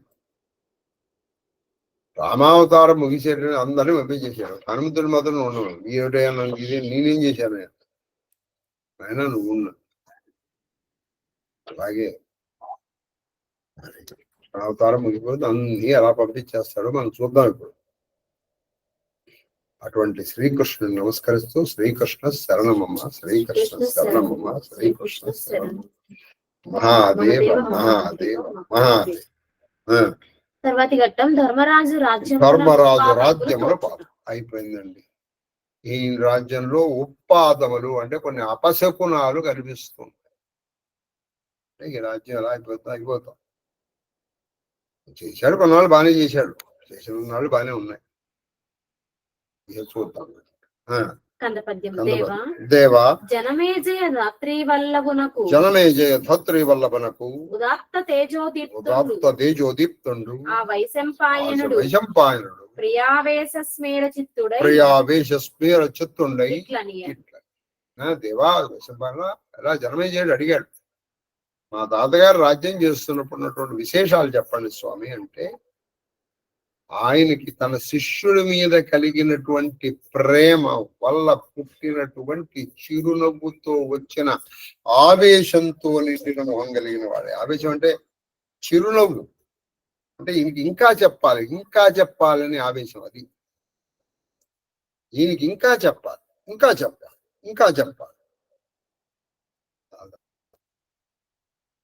అలా చెప్పాలనేటువంటి ఆవేశంతో ఆ జనమేజయుడు పైగా అనేటువంటి దీప్త తేజస్సు. వ్యాసుడి శిష్యుడు కదండి, మరి ఆ తేజస్సు ఎక్కడికి పోతుంది? కాబట్టి ఆ తేజస్సుతో ఆ వైశంపాయనుడు ఇలా చెప్తుంది. ఏమని చెప్పారంటే, భారత సంగ్రామ పారీణుడై అంటే భారత సంగ్రామాన్ని పారీణుడై దాటి జయరమలుల్లసిల్ల జయలక్ష్మిని చేపట్టి సామ్రాజ్యమునకు పాండవ ముఖ్యుని పట్టంబు కట్టిన అది ఆదిగాగా 35 సంవత్సరములు. 35 సంవత్సరములు. సంవత్సరాలు ఎందుకు లెక్క చెప్తారంటే మీకు తెలియాలి. భారతరణం అయిపోయిన తర్వాత ధర్మరాజు గారికి రాజ్యం అభిషేకం అయిన తర్వాత 35 సంవత్సరాలు ఈయన పాలన చేశాడు. ఆ 35 సంవత్సరాల్లో 15 సంవత్సరాలు ధృతరాష్ట్రుడు, గాంధారి, కుంతి హస్తిపురంలో అంతఃపురంలోనే ఉన్నారు. ఆ తర్వాత 3 సంవత్సరాలు వాళ్ళు అరణ్యంలో ఉన్నారు. అప్పటికి 18 ఏళ్ళు అయిపోయినాయి. ఆ తర్వాత ఎన్నేళ్ళు? ఇటు 2 + 7 17 ఏళ్ళు ఈయన రాజ్యపాలన చేశారు. అంతే, ఆగలేదు, ఇంకా చేస్తున్నారు, ఇంకా ఉంది. 36వ సంవత్సరం. ఎందుకంటే 36వ సంవత్సరం గాంధారి, మరి ఆవిడ నోటికి ఎందుకు వచ్చిందో తెలియదు, కానీ వాళ్ళ పిల్లలు చనిపోవడానికి శ్రీకృష్ణుడే కారణమని ఒక అపోహలో, భ్రమలో ఉండే ఆవిడ నా పిల్లలు ఎలా అయితే నాశనం అయిపోయారో, నా కురువంశం ఎలా నాశనం అయిపోయిందో, నువ్వు యదువంశం కూడా నాశనం అయిపోతుంది. ఇవాళ నుంచి 36 సంవత్సరాల తర్వాత అయిపోయింది, వచ్చేసింది. 35 సంవత్సరాలు అయిపోయింది. క్రోధినామ సంవత్సరం వచ్చేసి క్రోధినామ సంవత్సరంలో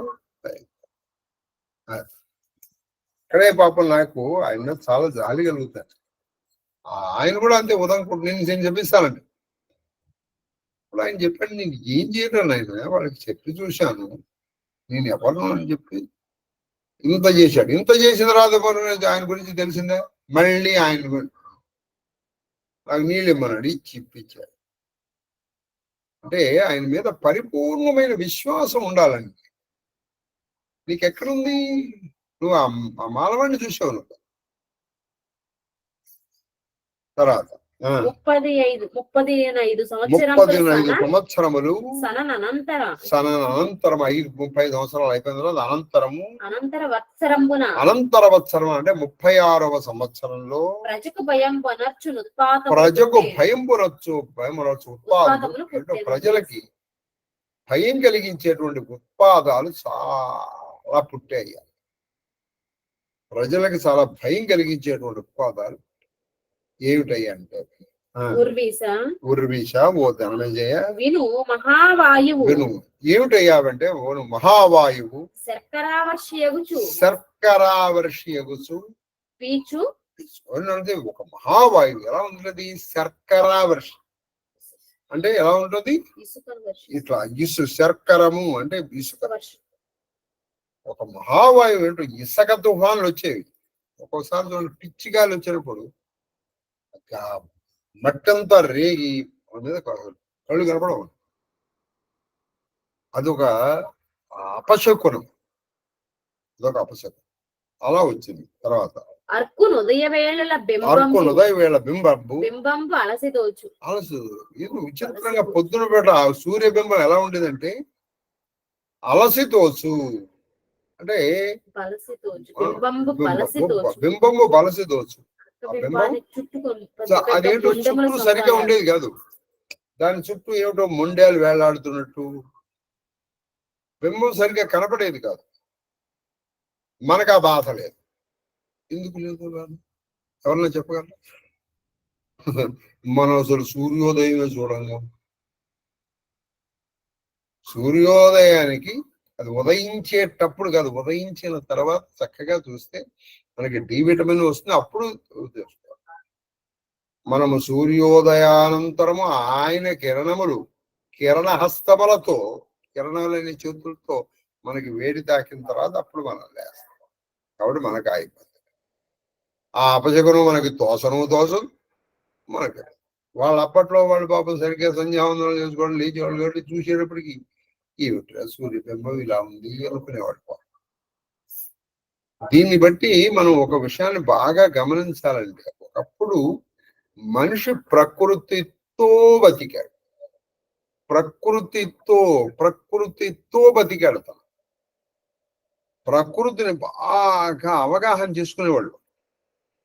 ఇప్పుడు మనకి ప్రకృతి తెలియదు.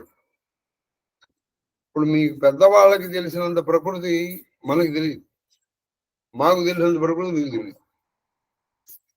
ఆ తీతు పెట్ట గురించి కానీ ఒకటి కానీ, ఎందుకంటే అసలు పెట్టలేదు. ఇప్పుడు అంటే ఒకప్పుడు ఈ ప్రకృతిలో జరిగేటువంటి వైపరీత్యాలను చూసి కొంతమంది వాళ్ళ భవిష్యత్తుని గమనం చేసేవాడు. అంటే they are able to assess their future. ఇట్లా ఉంటుందిరా, ఇట్లా ఉంటుందిరా. తర్వాత కబంధ సమితి నీరదములు లేక నిర్ఘాతపాతములు కబంధుడు. కనం అంటే కబంధములు అంటే మొండెము. నీరదములు లేక అంటే మేఘాలు లేకుండానే ఏమిటో అక్కడి నుంచి పిడుగులు పడుతూ ఉండేవి. కొన్ని మేఘములు ఒకదానితో ఒకటి వచ్చినాయి. అప్పుడు మెరుపుల ద్వారా ఉరుముల ద్వారా పిడుగులు, అంటే ఏదో పద్ధతి ఉంది. అవి ఏముండగా ఉన్నటువంటి పిడుగు పడిపోయాయి. ఇది ఒక ఇది ఈ పాండవ సామ్రాజ్యం. కలుగు నుల్కలెల్ల కడల కలుగు ఉల్కలెల్ల కడల డుల్లు. ఈ ఉల్కలు అన్ని చోట్ల ఎక్కడ పడితే అక్కడ ఇలా పడిపోతూ ఉంటాయి. ఉల్కాపాతం పడుతుపోతుంది. అంటే ఏంటన్నమాట, ఒక మహానుభావుడు ఎవరో వెళ్ళిపోతున్నారు అని అర్థం. ఉల్కాపాతం జరుగుతుందంటే ఒక మహానుభావుడు వెళ్ళిపోతాడు. మరి మహానుభావుడు కదండి, యుగ పురుషుడే వెళ్ళిపోతాడు. అది కందపద్యం. పరివేషములు ఈన రజనీకరులకు, అది పరివేషము ఈన రజనీకరులకు, అతి సూక్ష్మ రుచులు కలిగి. పరివేషము ఈన రజనీకరుడు చంద్రుడు. పరివేషము విచిత్రంగా గాలి సుడులు తిరుగుతూ అతి రూక్ష రుచులు, రూక్షము భయంకరమైన కాంతులు కలిగి, అంబరములెల్ల కప్పి వేసవి పరగున్ పెను మూడ మంచు, వేసవి వరగున్ పెను మూఢ మంచు, పౌరవ ముఖ్య ఓ జనమేజయ. సూర్యుడు చంద్రుడు ఎలా ఉన్నారంటే అతి భయంకరమైన, అలాగే సూర్యచంద్రుడు కూడా ఏదో గాలి వీస్తూ ఉంటుంది. అంటే సుడిగాలి, వడగాలి. వేసవి కూడా భయంకరమైపోవడం అది ఉత్పాదమే. భరించదగిన వేసవి ఉండేది ఒకప్పుడు. మీరు ఏ కాలాన్ని భరించలేకపోతున్నారు. మీరు చూడండి బాగా. అంటే ఇది కూడా ఒక విధమైనటువంటి ఉత్పాతాలు. కాలం ఏదైనా ఒకప్పుడు భరించగలిగేట్టు ఉండేది, చాలా మృదుగా ఉండేది. దాన్ని చక్కగా ఆ కాలానుగుణంగా వాళ్ళు ఎంజాయ్ చేశారు. కాబట్టి సూర్యకిరణాలు కూడా వెలుగు ఎక్కువ ఉన్నట్టుండి ఎక్కువ వచ్చాయి. బల్బు అనుకోండి, మీరు తీసుకోండి, ఉన్నట్టుండి బాగా కలిసి వస్తుంది, నేను అన్ని లైట్ తీసేస్తాను. ఎందుకని అది ఓల్డేజ్ మించి లైట్ వచ్చింది అనుకోండి, బల్బు ఆడిపోతుంది. అది కూడా అంతే. అంబరమెల్ల కప్పి వేసవి పెను మూడ మంచు, అంటే గొప్పదైనటువంటి మంచు, గొప్పదైనటువంటి మంచు. ఇంకోటి మండు వేసవిలో గొప్ప మంచు కప్పొస్తుంది. అంటే ఇవేంటి కాలానికి అనుగుణంగా అంటలేదు. వేసవిలో మంచు కప్పడం ఏంటండి? ఇప్పుడు శిశిర ఋతువులో కప్పిందంటే అదొక అర్థం ఉంది. గ్రీష్మ ఋతువులో మంచు కప్పేస్తూ ఉండడం ఏంటి? అది సీసపద్యం. ఇట్లా అనుదినమును ఎన్ని ఏనియను మహోత్పాతములు ఇలా అనుదినము ప్రతిరోజు ఇంకా అనేకమైనటువంటి మహోత్పాతాలు పుడుతూ ఉంటే కొంతకాలంపు పోవగా కౌంతేయ ముఖ్యుండు విన్నాడు ఆయన. ఆత్మలో ఉన్న గొప్పతనం ఏంటంటే ముందర అసలు ఏం జరిగిందో చెప్పేస్తారు, ఆ తర్వాత ఎలా జరిగిందో చెప్తారు. మీరు అన్ని పర్వాలు చూడండి, భీష్మ, ద్రోణ, కర్ణ, సంజయుడు ఏడుస్తూ వచ్చేవాడు ప్రారంభమవుతాడు. ఏమిటయ్యా అంటే భీష్ముడు చనిపోయాడండి. ఎలా చనిపోయాడు అని అడిగాడు. అప్పుడు చెప్పాడు, 10 రోజులు చెప్తాడు. కాబట్టి ఇప్పుడు విన్నాడు పాప. మనం కూడా ఏమిటో ఇవాళ వినాల్సి వస్తుంది. అది విన్నాడు ఎవరు? కౌంతేయుడు కౌంతేయ అగ్రజుడు ధర్మరాజు ఒండొరులతో నిష్కారణంగా ఒకరి మీద ఒకరు. చూడండి, ఇందులో మనం నేర్చుకోవాల్సిన నీతులు చాలా ఉన్నాయి. అనవసరమైనటువంటి మత్తు పదార్థం తీసుకొని అంతకంటే ముందర పెద్దవాళ్లతో లేనిపోని జోకులు తీసి సరసా. నువ్వు ఎవరితో సరదాగా ఉండాలి, ఎవరితో ఎంతవరకు ఉండాలనేది నీకు తెలియాలి. గుర్తుంటే మనిషి మహాత్ములతో వీళ్ళు పరాచికాలు ఆడారు అంతే. మొత్తం యాదవ అవసరం. సరే, అది అలా జరగవలసి ఉంది, అది కరెక్టే. కానీ మనం నేర్చుకోవాల్సింది అయితే ఉంది ఇందులో. కాబట్టి వాళ్ళు ఒండరులతో యాదవులు వాళ్ళల్లో వాళ్ళే కొట్టుకున్నారు. ఎందుకంటే యాదవుల్లో రకాలు. ఇప్పుడు ఈ కుంతి కూడా యాదవాడే, కుంతి భోజుడు, అప్పుడు యాదవ్ కానీ. అలాగే వృష్టి, కృష్ణుడు, వృష్టి, అంధకులు, వీళ్ళందరూ కూడా ఆ యాదవుల్లో తెగలు రకరకాలు. ఇప్పుడు బ్రాహ్మణులు లేరండి, వైదికులు, నియోగులు, ద్రావిడులు, మళ్ళీ వైదికులు ఎంతమంది, వెలనాళ్ళు, తెలగాణ్యులు, కాసులనాళ్ళు, మురికినాళ్ళు, మళ్ళీ దీంట్లో ఏది నియోగులు 6000 నియోగులు, ఇలా. అలాగే ద్రావిళ్ళు ఆరామ ద్రావిళ్ళు, అలాగే అనేక తెగలు ఉన్నారు. వాళ్ళలో వాళ్ళు కొట్టుకు తెచ్చారు. వాళ్ళలో వాళ్ళు కొట్టుకు తెచ్చి ఎంతవరకు తెచ్చారంటే ఒకరిని ఒకటి చంపేసుకున్నారు. యాదవులు తెగి సర్వ యాదవులు అందరూ తెగిపోయారు. ఎవడు మిగల్లా. అప్పుడు శాపం ఎక్కడికి పోతుంది ఊరుకో. అందుకే ఇక్కడ మీరు చూస్తే ఈ మొత్తం హౌసల పర్వంలో ప్రతి చోట తిక్కనగారు విధివశాత్తు నువ్వు తప్పించలేవు. మీరు ఇది బాగా గుర్తుపెట్టుకోండి. ఏం చేయనా జాతకాలని పోకండి. అలా రాసి ఉంటే అది అలాగే జరుగుతుంది. విధిని విధాత కూడా తప్పించలేడు. విధిని విధాత కూడా తప్పించలేడు. ఆయన ఒకసారి రాయగలుగుతాడు, రాసేసిన తర్వాత హీ కెనాట్ రీరైట్ ఇట్, అని మళ్ళీ తిరిగి రాయలేడు. కాబట్టి జాతకాలు వీటికి కాకుండా మీరు ఉపాసనని నమ్ముకోండి, ఉపాసనని మాత్రమే నమ్ముకోండి. తర్వాత యాదవులను తెగిరి యాదవులు కూడా పడిపోయారు, అందరూ జరిపారు. ఇప్పుడు విచిత్రంగా శ్రీకృష్ణుడి గురించి చెప్పాలంటే కొంచెం బాధగా ఉంది, కానీ మరి ఏం చేస్తాం చెప్పాలి. అయితే అంబుజనాభుడు కృష్ణుడు, హలధరుడు అంటే బలభద్రుడు, వీళ్ళిద్దరు తక్క మిగతా వీళ్ళిద్దరు కూడా వెళ్ళిపోయారు. అయితే వాళ్ళు కొట్టుకుని వెళ్ళిపోవాలి.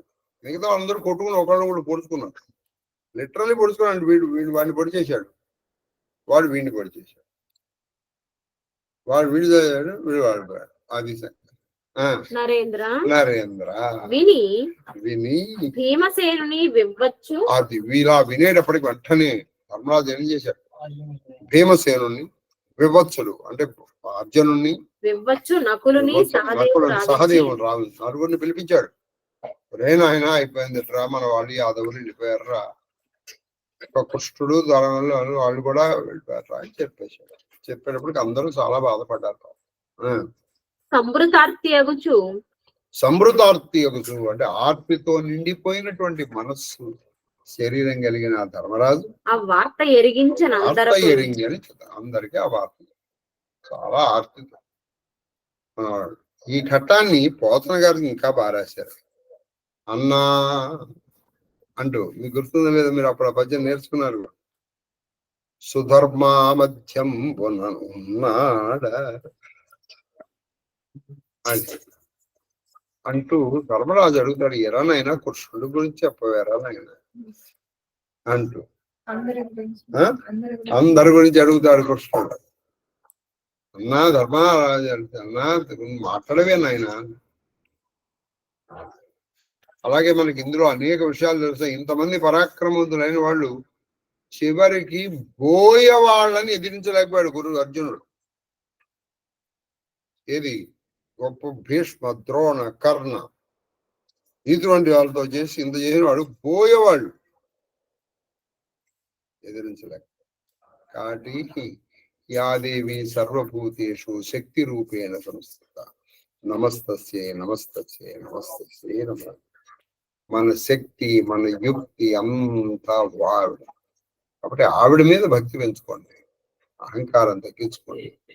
అహంకారం ఉందా ఆయన మీకు దూరంగా ఉంటాడు, అహంకారం లేదా ఆయన మీకు దగ్గరగా.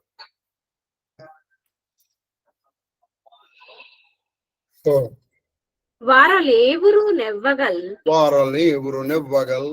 కూరు మానసములు.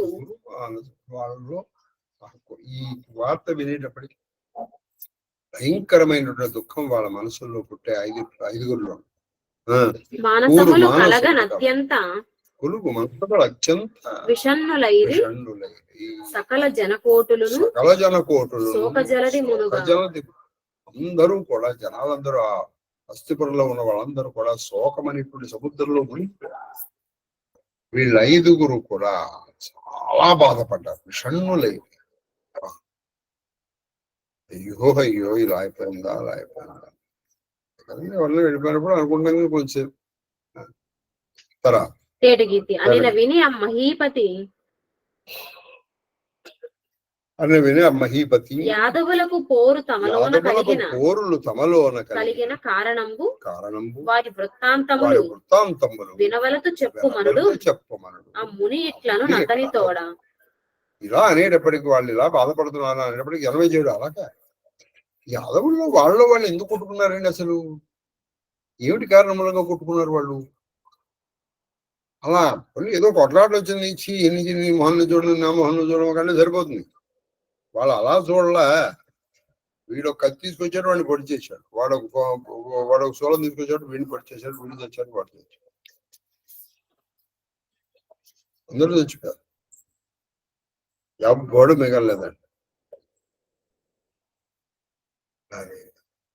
వార్త చెప్పడానికి ఒకళ్ళిద్దరు మిగిలారు అంతే, అది కూడా వార్త చెప్పడం కోసం. కాబట్టి ఇప్పుడు ఇక్కడ ఏం చెప్పారంటే ఈ మాట చాలా గొప్ప విషయం చెప్పారు. వాకులందరూ దిగిపోయారు. కారణం ఏంటి అన్ని వినాలనుకుంటున్నారు, దయచేసి ఆయన చెప్పారు. అప్పుడు వైశంపాయనుడు జనమే చేయడానికి ఇలా చెప్తున్నాను ఆయన అసలు ఎందుకంటే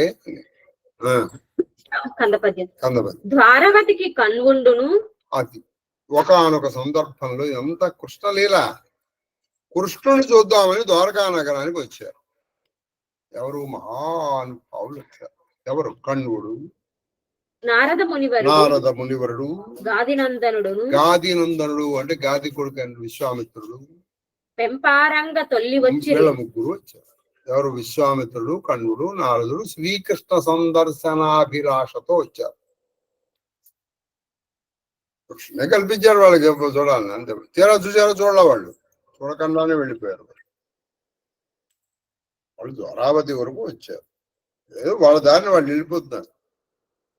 కొంతమంది ఉంటారండి వీళ్ళకి ప్రపంచంలో ఉన్న అన్ని విషయాలు వీళ్ళకే కావాలి.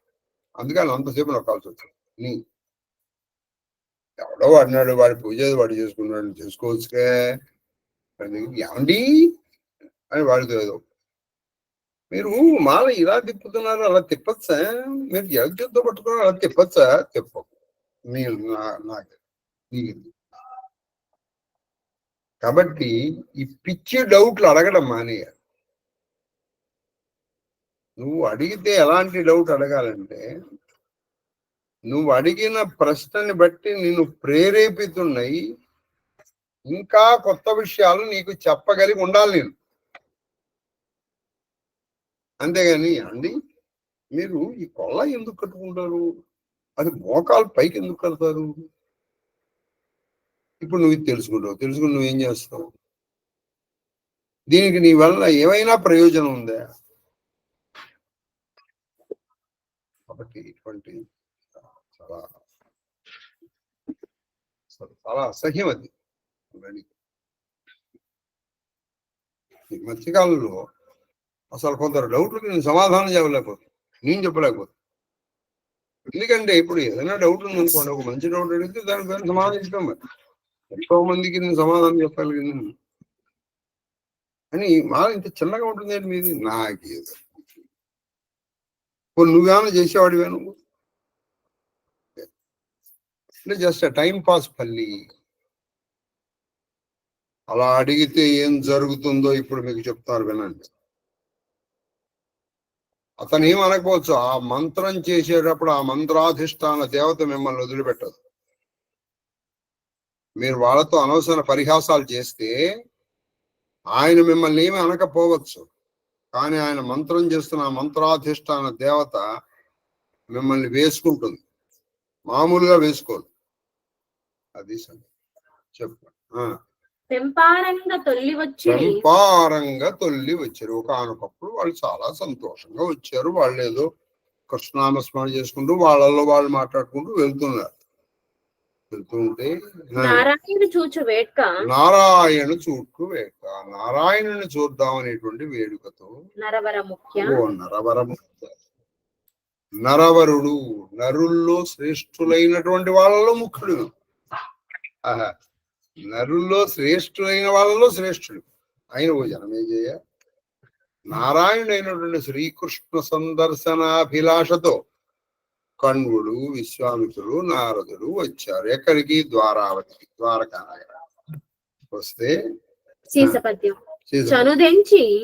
ఎంత ఉంది టైం? ఎంత మరి ఆపాలి కదా.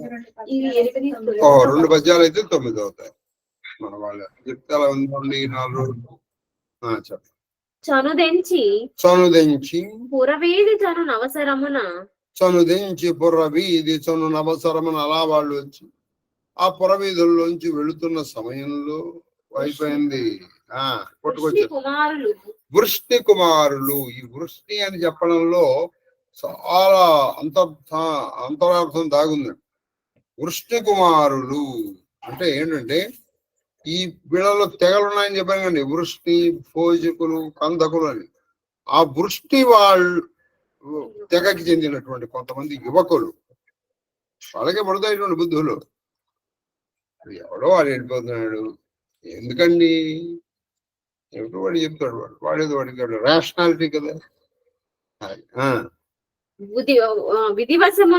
విధి వశమున అంతే. ఎవడ ప్రేరేపిస్తున్నాడు బ్రహ్మదేవుడు. అడగరా, అయిపోయింది, నువ్వు నాశనం అయిపోవాలి, అడుగు. వాళ్ళు ఇంత పూర్వం చేసిన వాళ్ళు కాదు పాపం, అలా మాట కాబట్టి వాళ్ళు అలా చేసిన వాళ్ళు కాదు. ఇప్పుడు ప్రేరేపిస్తారు. మనం కూడా చూడండి, కొన్నిసార్లు విధివశాత్తు అప్పటి వరకు బాగానే ఉంటాం మనం, ఏమిటో వాటితో పరాచగలరు. మనములను అవినీతి జన్మ వాళ్ళ మనస్సులో అవినీతి పుట్టింది. బ్రాహ్మణులతో ఇలా మాట్లాడకూడదన్న విషయం వాళ్ళకి తెలిసి కూడా వాళ్ళు చేశారు. అవినీతి జనింప అలంకారం. వాళ్ళ సాంబుడు శ్రీకృష్ణుడు కొడుకు, శ్రీకృష్ణుడికి జాంబవతికి పుట్టాడు వాడు. వాడు పుట్టడం కోసం కృష్ణుడు 16 సోమవారాల వ్రతం కూడా చేశాడు మనం విష్ణు.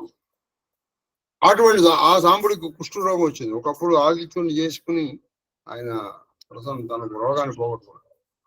అందుకే సాంబాదిత్యుడు ఇప్పటికి కూడా మీరు కాశీలో వెళ్ళి చూడవచ్చు. ఆ సాంబుడికి ఏం చేశారు వీళ్ళు? అంగనాలంకారం, ఆడవేషం వేశారు. చక్కగా కొంచెం ఆడవేషం వేశారు. అంటే కొంచెం అలా ఉంటాడేమో మరి వాడికి ఎందుకు వేశారు? ఆ సాంబుడికి ఆడవేషం వేసి చక్కగా స్త్రీ అలంకారములు పెట్టి, కొప్పు విప్పు అన్ని పెట్టి అమర చేసి కొని వాడిని తీసుకొచ్చి మహాముని వర్గమునకు విద్యా వినయమున వందనమనర్చి. కపటం ఉంది కదా, ఆ మహాముని విద్యా వినయమున వందనమనర్చి అది వాడిని తీసుకొచ్చారు. ముగ్గురు వచ్చారు.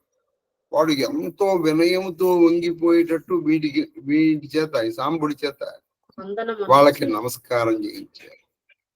వాళ్ళు పాపం సంతోషం. అక్కడతో ఉండే ఆగిపోతే బాగుండేది, అయిపోయింది.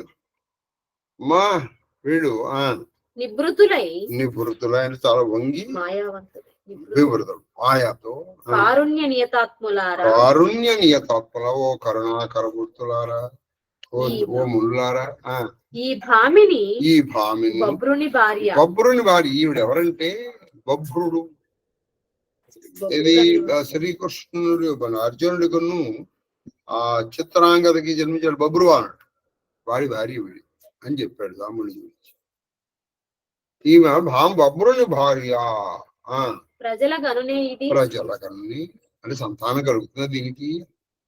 కొన్ని చోట్ల ఏం చెప్పారంటే ఆవిడకి ఆల్రెడీ గర్భవతి, ఈమెకి ఆడబోద్దాం మగ పుడతారా అని అడిగించినట్టు చేశారు. కానీ అలా లేదు. అసలు ఆ గర్భవతి వేషం వేయలేదు, ఓన్లీ స్త్రీ అలంకారం మాత్రమే వేశారు. స్త్రీ అలంకారం మాత్రమే వేశారు, గర్భవతి వేషం వేయలేదు. వేసి వాళ్ళు అడిగిన ఏంటంటే ఈ అమ్మాయికి సంతానం కలుగుతుందా లేదా, ఈ అమ్మాయి బబ్రుడి భార్య అన్నారు. వాళ్ళు దివ్య దృష్టితో చూశారు, వీళ్ళు పురుషుడు అనే విషయం చెయ్యి. మీ కులంలో శ్రీకృష్ణ కొందరు వాడు పుడితే మీరు మునులతో ప్రవచించే పద్ధతిగా అనుకుని వాళ్ళు ఏమన్నారంటే అని అడిగిన కౌరవేంద్ర ఓ జనమేజయ తపోధన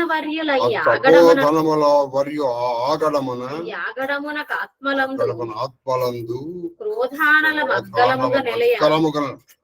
వాళ్ళ మనస్సుల్లో క్రోధం అనేటువంటి అగ్ని జ్వలించడం కాదు, సంవర్తాగ్నిలాగా ప్రళయకాలానాగ్నిలాగా మనసులో పుట్టి కుమారులతో మనస్సులో క్రోధాగ్ని జన్మించింది.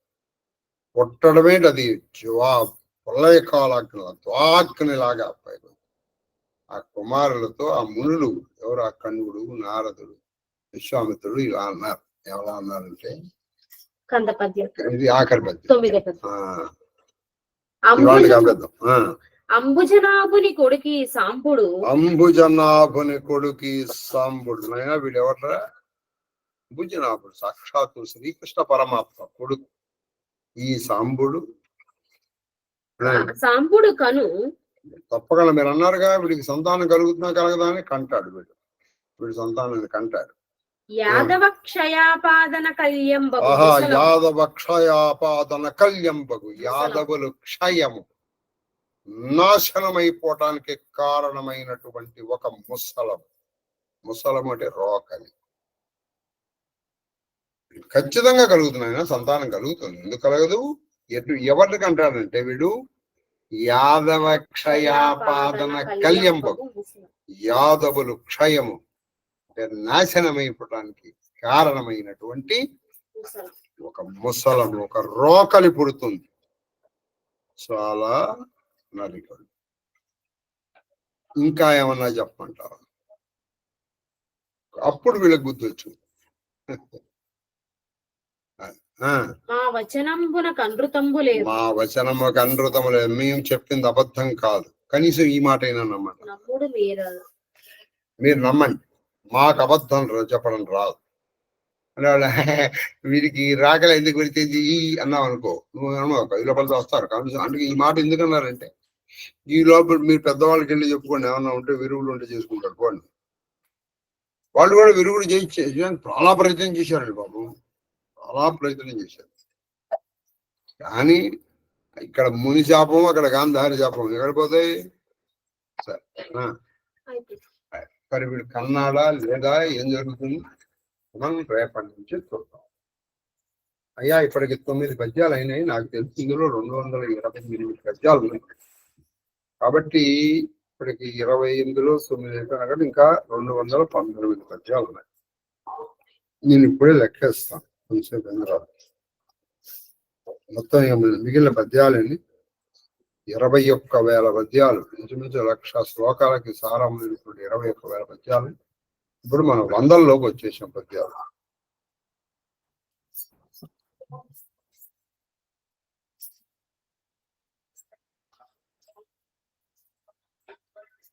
ధూపమాగ్రాపయామి.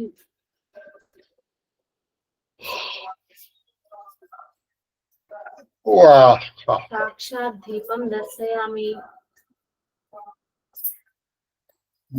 ధూపదీపానంతరం శుద్ధాచమనీయం సమర్పయామి. నైవేద్యం. ఓం భూర్భువఃస్సువః సర్వచైతన్య రూపాంతం ఆద్యాం విద్యాం చ ధీమహి బుద్ధిం జ్ఞాన ప్రచోదయాత్. ప్రోక్ష పరిశించాం అదతంత్వా సత్యేన పరిశించాం. షోడశ సహస్ర భార్యా సమేత అష్టపట్టమహర్షి పుత్రపౌత్ర పరివేష్టిత శ్రీకృష్ణ పరమాత్మనే నమో నమః. మద పదార్థం నివేదయామి. ఓం ప్రాణాయ స్వాహ, ఓం అపానాయ స్వాహ, ఓం జ్ఞానాయ స్వాహ, ఓం ఉదానాయ స్వాహ, ఓం సమానాయ స్వాహ, ఓం బ్రహ్మణే స్వాహ. మధ్య మధ్య పానీయం సమర్పయామి. హస్తో ప్రక్షాళయామి, పాదో ప్రక్షాళయామి, ముఖ ప్రక్షాళనం సమర్పయామి, తాంబూలం సమర్పయామి. తాంబూల చర్వణానంతరం శుద్ధాచమనీయం సమర్పయామి. మంగళ మహానీరాజన దీపం.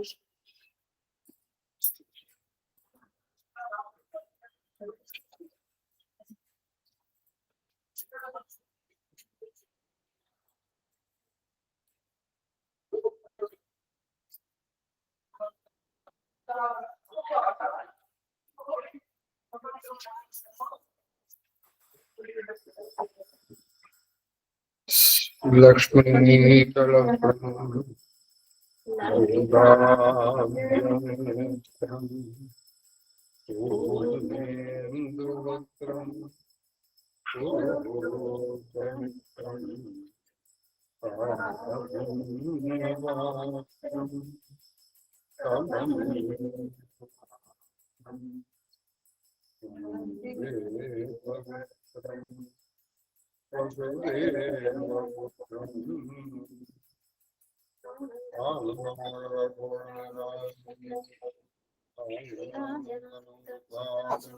సమర్పయామి. నమస్కారం.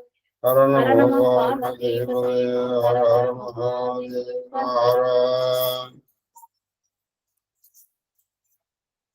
స్వం హారి నందగోకుల విహారి చక్రధరం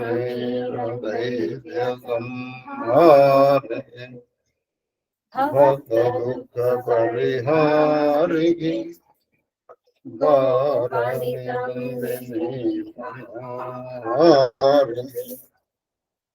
దుష్ట సంపదహారి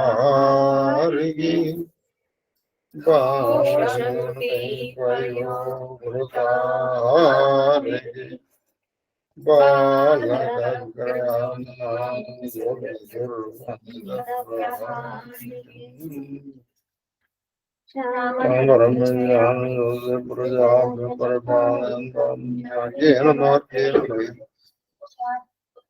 బ్రాహ్మణ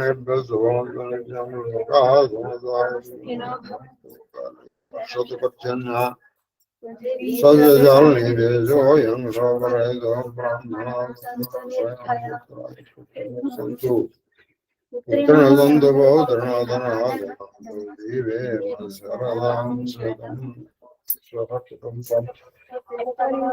సంతో సర్వే జనా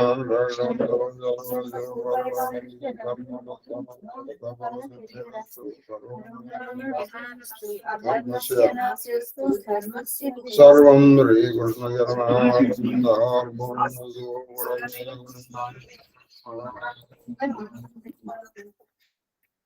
మహాదేవ సార్ మహాదేవ మహాదేవ మహాదేవ మహాదేవ మహాదేవ మహాదేవ నాయన కేక్యూబ్. సార్ ఈ 36 సంవత్సరాల రహస్యం ఏమన్నా ఉందా సార్? గాంధారి సేవ రహస్యం నేను కూడా ట్రై చేశాను కానీ ఎక్కడా వ్యాఖ్యానం రాయినా కానీ ఆవిడ నోటికి ఎందుకు వచ్చిందో మరి 36 అదే ఇమ్మీడియట్ గా అనకుండా 36 అని కరెక్ట్ గా ఎట్లా పెట్టింది అనేది ఒకటి. ఎవరో మరి అది అంటే ఈయన 126 సంవత్సరాలు, అక్కడ 36 2 9 కనపడుతున్నాయి. అట్లా ఏమన్నా ఉందా? 36కి 9కి ఏదో చాలా బంధం ఉంది నాన్న, చాలా బంధం ఉంది. దీని మీద కొంచెం రీసెర్చ్ చేయాల్సిన అవసరం అయితే ఉంది. నేను కూడా 2-3 చూశాను కానీ ఎక్కడా నాకు దీని మీద కనపట్ల. ఈవెన్ గరికపాటి ఆయన కూడా కరెక్ట్ ఇది అన్నాడు. ఆయన వాడి నోటికి ఎందుకు వచ్చిందో తెలియదండి 36 అని. ఇంకా బాగా 36 అనేసింది ఆవిడ. లేకపోతే వచ్చే సంవత్సరం మీరు పోవచ్చు అనొచ్చు ఆవిడ. అదే ఏదో ఒకటి అనొచ్చు కదా అని గ్యాప్ పెట్టింది. ఇదిగో సంవత్సరం తిరగకుండా మీరు కూడా ఇలాగే పోవాలి అని అనొచ్చు. కానీ అదేమిటో 36 అంది ఆ తల్లి. మరి నాకు తెలియదు నాకు అది. మహాదేవ్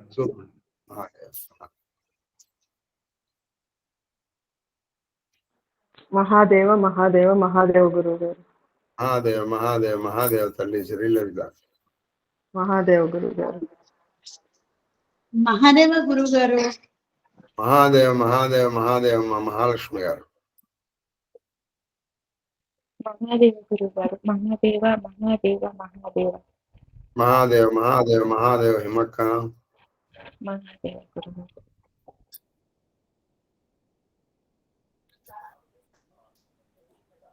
తమ్ముడు గారు నీకు నమస్కారం. అమ్మ అక్కయ్య గారు మహాదేవ్ మహాదేవ్ మహాదేవ్ మహాదేవ్ మహాదేవ్ మహాదేవ్ ప్రయాణం బాగా జరిగిందా? మహాదేవుడి దయవల్ల బాగా జరిగింది. మహాదేవ్ మహాదేవ్. మాస్టర్ గారు నమస్కారం. మహాదేవ మహా